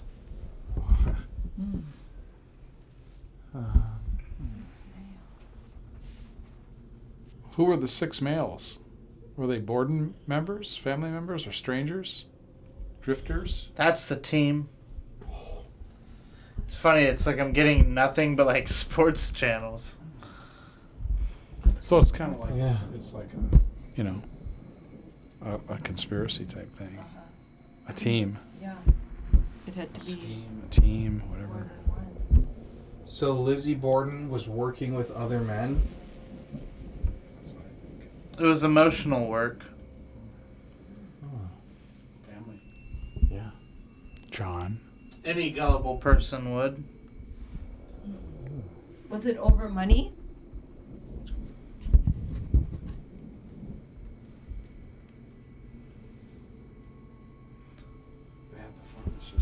course. Poison. Yeah. Of course it was over money. I gotta say, it's Lord Jesus. it's eerie down here with the wind. It is. So, this crime, I feel though like there was an element of passion in this crime because it was so delivered with such anger. Did Andrew Borden harbor some dark secrets? Did he ever do something to Lizzie? How about I kill you guys 1-2 punch? Well, you can't kill us. At least we hope not. I'm holding grudges. Ooh. Somebody's talking about me. And some person we used to know. Who do you want to punch? Who do you want to give the 1-2 punch to?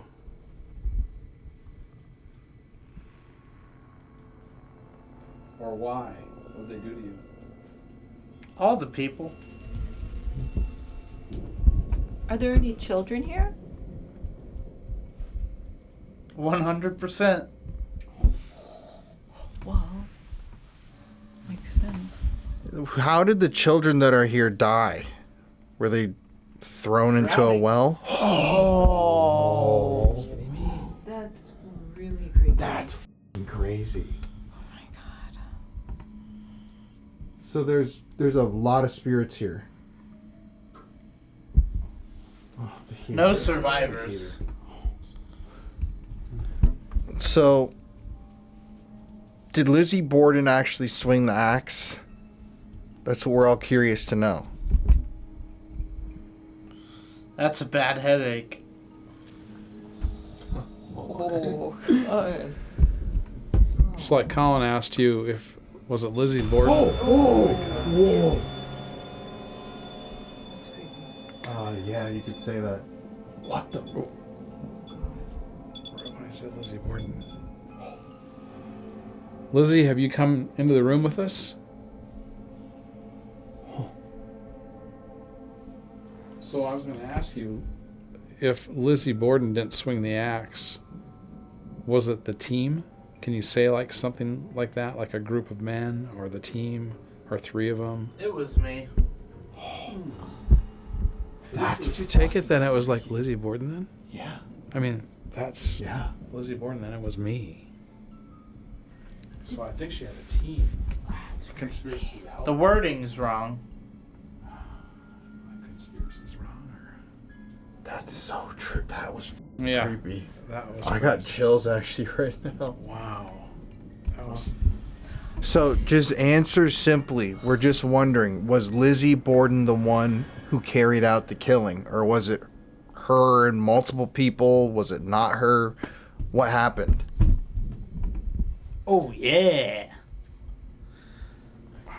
I just think that going off after Lizzie The Borden. heartache. Oh, you'd be really heartbroken if your daughter killed you over money. And it sounds like she was pretty spoiled. She could have had regrets as well Yeah. afterwards. Yeah. My children.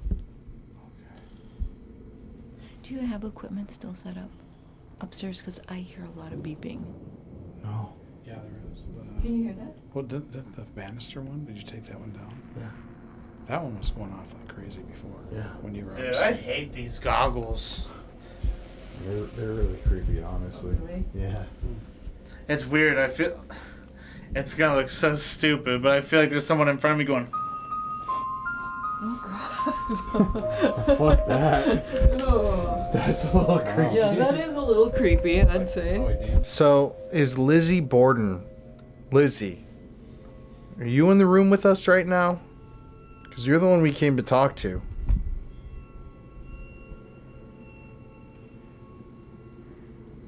In the ground. I know, I can hear that going off up there. It's hard to change. I just think it's Lizzie Borden myself. That going off right when I said it. Yeah. And then her saying, and what'd she say? It's me. It was me. Yeah. Instead of the team. So Lizzie. Lizzie, let's say that it was you. Yeah? So, you don't have to admit guilt to us or anything. I think that's why you're not saying, you know, distinct answers. But what did your father do to you? We've heard from people that Andrew may have done some bad things to you. What did he do?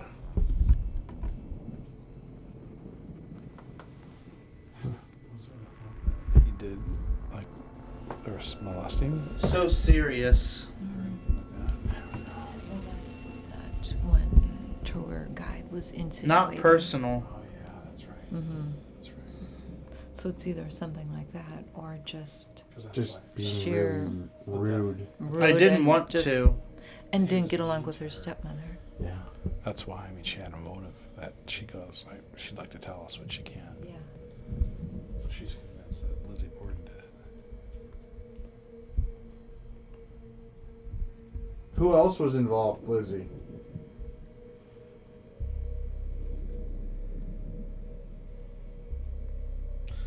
"91 minutes. How many time? Like, how much time between the mother and the... Wait, what? Yeah, it was like 90 minutes. 90 minutes. Of the story. What was it? Oh, when the mom got axed to the dad getting 90 minutes, axed. 'cause that's why they said it took so long between. Yeah. 90 minutes. Yeah. Wait, that's crazy because I wouldn't even remember that detail. That's a very obscure detail to remember. The idea was, why didn't you just kill and then go kill? Right. And he waited, like they said, 90 minutes. And if it was an intruder, why would you wait 91 exactly. minutes? Or that long? You would just get rid of. I thought our guys were really locked in. Look at that footstep. Up here. There's a footstep above us. Oh. That sounded like a crawling to me. Car outside? That sounds like a car in our little parking lot out. Go get them.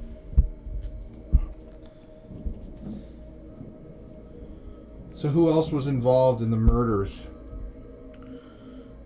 It's really difficult to describe. Exactly. Probably complicated. With all these probably players involved. And then... Do you feel any remorse, Lizzie, for the killings? Either if you did them directly. Talk. Okay, I'm going to talk. But if you did them indirectly or directly, do you feel any remorse for the killings? They showed up. What did you do with your dress? Now they're on the He was run. Tapping. Knocking? Knocking. Maybe it's like she was planning with, talking about doing it, with these other people. Not really completely serious, and they showed up and did it. Yeah. And then it's like she can't say anything because she was involved, but she wasn't. It's complicated. Yeah.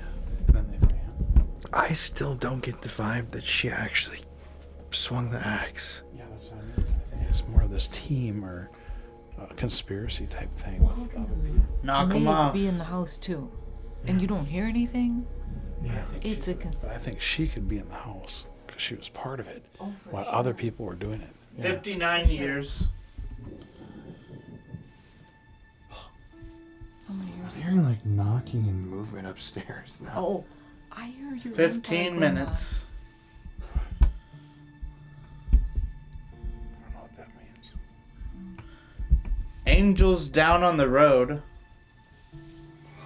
This is so weird. I'm hearing so much shit.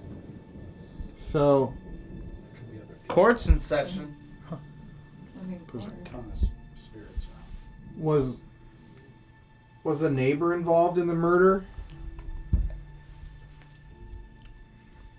They watched.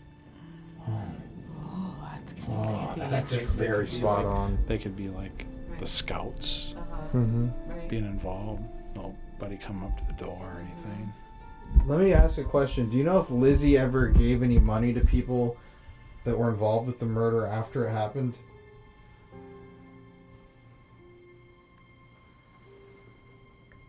The shiny pig.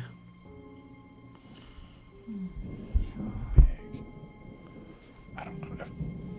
It'd be interesting to see what that stands for. If you type in shiny pig, like it's dough or something, like cash. Did Lizzie pay anybody with anything like cash or property, jewelry, gold? Can you say anything like that? A valuable item? They were on the road. Okay. Sounds like these people on the road, on the run. Did they get any valuables from Lizzie when they went Lizzie lost the lead. It's kind of like, I mean, just even hearing Lizzie. Yeah. Is weird. Well, yeah. God. Drastically changed. Do you... It's not a game like that. So you're not really paying money for this. It's a different reason for people doing this. Yeah. So do you think we're talking to Lizzie or her parents? I can't tell. I know. Are you Lizzie? I think it's a cop car. I think it's flipping. Yeah, like both here. Does anybody feel regret?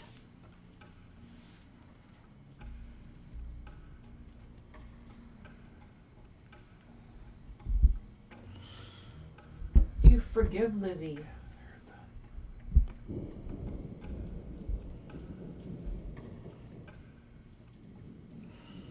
Of course. That's gotta be the parents. Dude, that was right above That us. pipe just knocked right Yeah. there, right there. What the That's crazy. Right there. That's gotta be the parents. Dude, that was right above us. That pipe just knocked right yeah. there, right there. That's gotta be the parents. Dude, that was right above us. That pipe just knocked right Yeah. there, right there. Oh, it's cold. Everybody's losing their jobs. it's cold. Dude, it's actually getting fucking cold in here right now. Do you feel that? I do, yeah. From your side. Yeah. Not me. Who's coming into the room right now?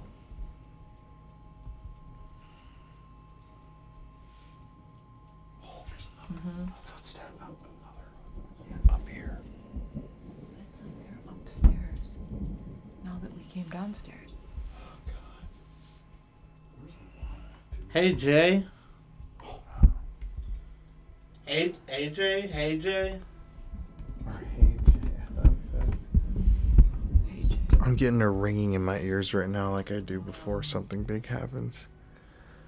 Was there some sort of like a dark energy surrounding Lizzie Borden before the murders happened? Like some sort of a cloud? It's been here. On the land. Yeah. I think she was maybe driven to do it. Yeah, almost. Plan. It stays here.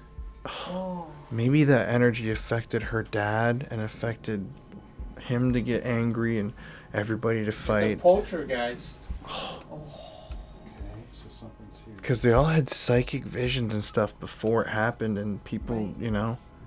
That was a knock. The money's somewhere else.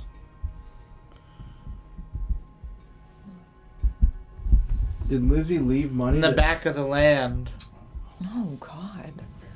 Yeah, did Lizzie leave money that no one ever found? It seems so. This is crazy, actually. Like last night, or it wasn't on very well. Yeah. You No. know? No, you And the Estes was not too on. And tonight, this is definitely on.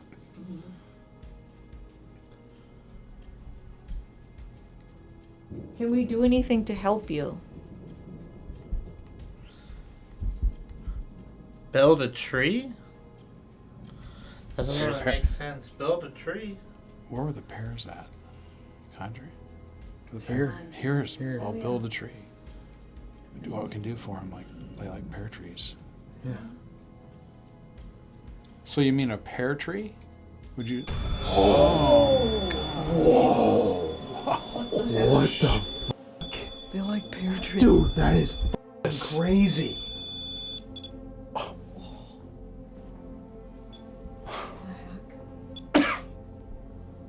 So you want us? So That's a yes. Yeah. tomorrow we're gonna visit your guys' graves where your bodies are, Do you want us to bring you some pears? Would you like that? If That'd be all right.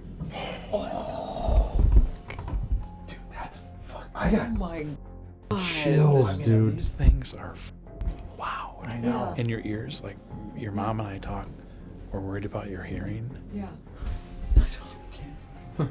I can actually hear the static just sitting here by him. Oh. That was just the... They weren't lying about them for anybody. Well, so at the end of the day, Lizzie Borden didn't act alone, and we still just don't know for sure if she actually killed you guys. Is that something that you just don't want to tell us? Maybe an attractive candidate. Got anything else? I'm just kind of coming away pretty strong feeling like Lizzie Borden was part of a group of people, and it can, and like Kind of confusing. Yeah. And it got kind of screwed up, if you will. Like it was complicated, right? How it all worked out with money or not money or land or people, whatever. He's excellent. Like even when that moved to Montana, Bridget was it? Yeah. I mean, she lived in a pretty nice lifestyle after that. Yeah. And so that's what I think anyway. And then she always got angry if you asked her about it. Yeah. So, Well, should we pull him out? well, wait, hold up. Anything left to say? Could you touch that red light one more time? Jeez. Right when we asked about bringing the pears. That's fucking crazy. And actually. Lizzie. Yeah. A lot the time before. Yeah. It's dead. It's like a. That was a voice. I have the loudest ringing, just over the radio, consistent, just. Yeah. It's dead.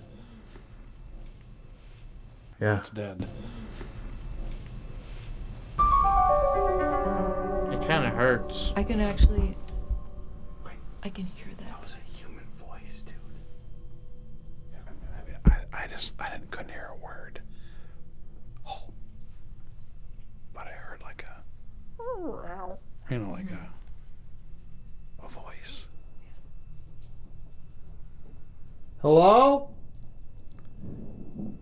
You know, the other thing could be is it could have sounded kind of like a cat. Remember? There's a cat here. Yeah. Oh. It kind of sounded a little bit like that to me too. Like a meow. You have to listen back to it. Dude, I'm not gonna lie. I feel like I've been in here for like 2 hours. It got really creepy in the. That's What was like that? the REM pod or. No, it's not.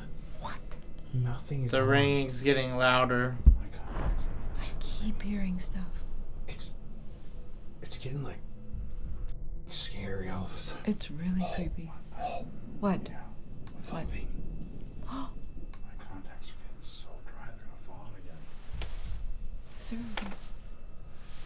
Okay, no, grab here. Oh yeah. Get Connor out. Connor. Thank you. Okay, thank you. Appreciate it. We Are good? you okay? Yeah. Wow. That was good. Dude, that was fucking mental. How long was that? 25 minutes. God. Yeah, but it was so good. Yeah, that was amazing. That felt so long. Dude, you should have. First of all, like 2 minutes ago, we just heard something go. Like a human voice upstairs. And I'm like kind of freaked out. This place is Okay. freaky. Okay. Now we haven't heard the wind. Really, the entire time we're down here till you take it off? It's weird What as is fuck. that? I think That's like the sound that Just I was howling? hearing in my ears. Okay. Towards the end of it. It's creepy. Yeah, that noise though at the end was like. Yeah. Like a fucking voice upstairs. Yeah. And then, I mean, amongst other things, we asked if it wants us to bring a pear tomorrow to their grave, and it fucking immediately started going nuts. Really? Yeah. And also prior to that, the only other time was when we brought up Lizzie and killing. it went right off. That was weird. That was really I'm telling you, weird. these Yeah. goggles are I strange. tell you, man, they're creepy. God. So it's kind of glowing light in there when you have them on? Yeah. That's, and so you have your eyes closed? Or just blocks everything? I could not. That could give you a seizure. That's creepy. Yeah, we're gonna have you guys do it in our next video. Oh. Okay. Yeah. I got a freaking headache still. Well, I All right. think we got a little closer to solving the mystery tonight, folks. That was crazy. And now, to end it all, we get to go upstairs to the murder floor and go to bed. Great. There we go. Yeah. But let's seriously say, genuinely no bullshit. If you're down here and you've been talking to us, and if there is something evil or dark here, you have to stay down here in the basement. You can't come upstairs with us. You have to stay down here. Yeah. Mm-hmm. You should almost say a little closing prayer. God, higher power, thank you for protecting us tonight. And please help us to remind whatever this thing is or who they are that they have to stay down here. And that nothing negative is allowed to interact with us this evening. Always sleep. Yeah. Right. Amen. Yes. Or while we're trying to go to sleep. And can never follow us out of this building either. Well, fucking Lizzie Borden, baby. Fucking Lizzie Borden. We did it. Everybody, hands in the middle. We did it, motherfucker. Axe murder on 3. 1, 2, 3. Axe murder! So the Estes method, having Connor do it, it seemed like something evil, something dark was speaking directly to us, and the REM pod was corroborating what was being said on the Estes method. I mean, there was just so much that was going on in that moment, and it was truly getting darker and darker. Now, what was truly frightening is that after that Estes, which still left us with so many questions, we had to put our cameras down and just crawl into a bed and go to sleep. And that was one of the most terrifying nights of sleep I've ever had, was sleeping in there. But, I don't know. The one thing that we could take away, though, was that somebody wanted us to bring pears to the grave of the Bordons. And so the next day we got up, sun was shining, and we decided to do just that. So, we're here in Fall River, Massachusetts, and we wanted to take you guys through a couple of the key locations in this crime and after the crime. So obviously we visited the Lizzie Borden bed and breakfast. That's where the murders took place. But right behind us is a home known as Maplecroft. Now, this is the house where, after her acquittal, Lizzie Borden moved to and lived in up until her death. She was here for almost 35 years, and she lived out the remainder of her life inside of this opulent Victorian mansion behind us. It's interesting because it's just on a random residential street here in Fall River. You'd drive by this place, you'd have no idea that Lizzie Borden lived and died here. But yeah, the whole theory is that she's not really at the bed and breakfast. She's only there occasionally, but there have been a lot of different people that have reported seeing, feeling, and experiencing the ghost of Lizzie Borden in this home behind us. It's crazy. I would have never known, but it's really cool to sit here and just think Lizzie Borden lived here for almost 4 decades, you know? You can just imagine her walking up in the windows, tending to the shutters and lighting some candles. It's eerie. Kind of gives the haunted vibe. What do you guys think? It's a beautiful house. Yeah. And it's a lot better neighborhood up here. And you can see if maybe she wanted to move, she got to move here after they died. Yeah. So it's beautiful. Yep. Same thing. It's huge. Looks like another spooky house to me. Yeah, Yeah. this would be a cool place to investigate, wouldn't it? That'd be Yeah, for cool. sure. Please, let us in. Go knock on the door right now. Be real popular with signs. I like how they have Maplecroft in the steps there. Oh, yeah, that's dope. That's I didn't cool. even see I that. like that. Well, we got one more place to visit today, y'all. All right. Just had to take people here to show them. That was Right cool. on. And I wanted to see it myself. Yeah. Yeah. Very Okay, cool. yes. So here's the arch. We're about to drive into the cemetery here. Here's that arch that he was talking about yesterday, that Phil was talking about during the interview.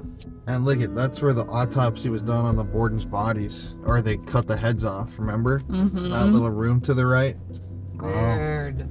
Yeah, and they're buried above the body, right? Mm-hmm. Kind of strange. Wow, this is cool. So, to end our episode today, we're here at a local cemetery in Fall River, Massachusetts. Right behind us is the infamous grave of not only Lizzie Borden, but of her sister Emma and her stepmother and father, who she allegedly murdered. It's very interesting that the victims of a horrific murder are buried with the person that was accused of murdering them. And in addition, if you'll remember during the interview, Phil was talking about how they had to remove Mr. and Mrs. Borden's heads. They did that up at the front cemetery gate up there. They chopped the heads off, brought them in for the trial, boiled them down to the skull, and then later on came back and reburied them right here. But at the end of the night during our investigation, somebody, whoever we were talking to, confirmed that they wanted us to bring pears to them because pears were a favorite fruit of the Borden families. So we went to the store, we got 2 different types of pears, and we're gonna go visit their grave and leave them this offering for coming and speaking with us. It's about respect. I don't think I've ever had a pear. No. You've never had a pear? I don't think so. We got to get that on tape. Wait, A you pear? gotta be messing with us. I really don't know. No, I've had a pear. No, he hasn't. No, I had it like sliced really thin, but never like. That's crazy, Wow. bro. What? Well, anyways, Okay, damn. there we My go. family never got pears. Abby Borden, here you go, 1892, when she was murdered. Andrew Borden, 1892. Lizzie's mom, Sarah. And then, obviously right here, the children, Emma Lenora Borden and Elizabeth Andrews Borden, aka Lizzie.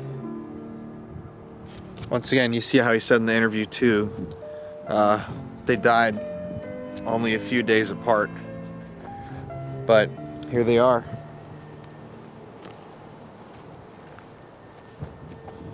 Wow. That's crazy. Andrew Borden's right here. Abby Borden. Lizzie's got the gothic flowers year round. So, Lizzie Borden, or Lizbeth, Emma Borden, Andrew Borden, Abby Borden, Sarah Borden. I think we were talking to one of you last night and you wanted us to bring you pears. So, we're gonna leave these prayers along with our good energy.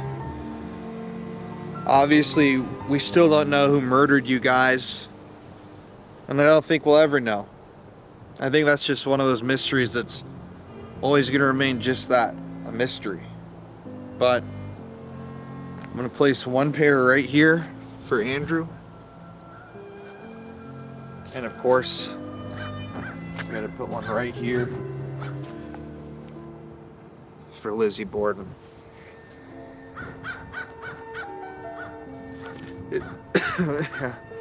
Isn't it weird to just think the body of Lizzie Borden is right here? Lizzie Borden herself is right here. That's always, whenever you visit a cemetery, to me, wild to think like this historical person is literally 5 feet from me right now. Less than that. Yeah, right. At least. Maybe. Lizzie, we're still not sure if you committed these crimes, but I feel like at least as your life went on, you tried to redo yourself. And we appreciate you talking to us last night, and hopefully you're resting in peace. I think Lizzie, we heard stories about how she gave money to a lot of poor people, and she had a dog that she loved so much, and she was really a kind person in her later years. So, like Connor said, maybe, I don't know if she did it or not, but she did try to reconcile and maybe help a lot of people with her wealth. So, Lizzie, rest in peace. And Andrew, rest in peace. And Abby, rest in peace. Yeah, and I think it's kind of one of those situations again where it's like you don't know what the truth is. So it's like if she didn't do anything, then it's pretty tragic that she's kind of gone down in history like this. And if she did do it, then she maybe got off too early, too easy. So I'm a little unsure how I feel about it, to be honest with you. But either way, you know, they can rest in peace, is what I would wish them both. And of course, Abby, more so, obviously. And Andrew and Abby, yeah. Well, folks, I think, look at all those cars right there. It's probably a funeral. I just want to say thank you to everybody for watching tonight's investigation. This really has been one for the books. This has been a place that has been not only on my personal bucket list since I was a child, but I know my entire family's, even since we came here on vacation years ago.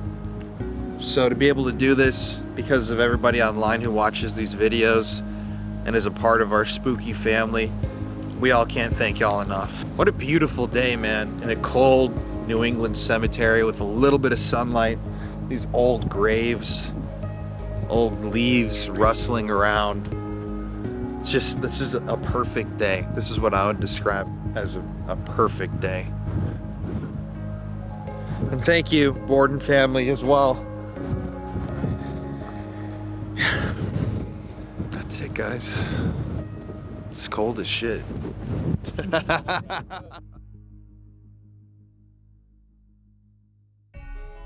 The craziest thing about this story is that it's been, a cold case for so long. Nobody actually knows for sure who did the murders, and anybody who was involved in those murders is gone today. And there's only the spirits left to talk to, and it will always be a mystery. And we'll never know for a fact who actually did these murders. I personally think that Lizzie was involved, but I don't know, I would really enjoy to go back to this place to maybe dig a little bit deeper into the story and get a little bit more evidence and see what else we could uncover. This place is amazing. It's a beautiful house. And, our tour guide was great, really knows his stuff. I really enjoyed this place. So at the end of the day, I'm so happy, so just pleased to be able to check off the Lizzie Borden Murder House from my paranormal bucket list. This is a place that I've wanted to investigate for years, and it was truly just a pleasure. The house looks so typically haunted house on the inside. It's got true crime elements, which I love and I'm so passionate and interested in. Then you had the thunderstorm above, the epic wind. You couldn't have had a more perfect night for a ghost hunt, and my opinion might be changed. I still think that to a degree Lizzie was innocent, but how innocent? I don't really know. And we'll never have those answers. Kind of like Connor said, there's no finality in this case. There's no new evidence to find. There's nothing that can really be done besides hypothesizing and, researching yourself. But the Lizzie Borden Murder House is definitely haunted. I can say that without a shadow of a doubt. And it was truly one of the best nights of my life being able to spend it in there. So thank you guys for watching so much. I've been talking about doing this place for a long time, so it felt amazing to finally do it. We will be back next week with another very, very spooky episode. Once again, we love you guys. Thank you for watching this evening, and stay spooky.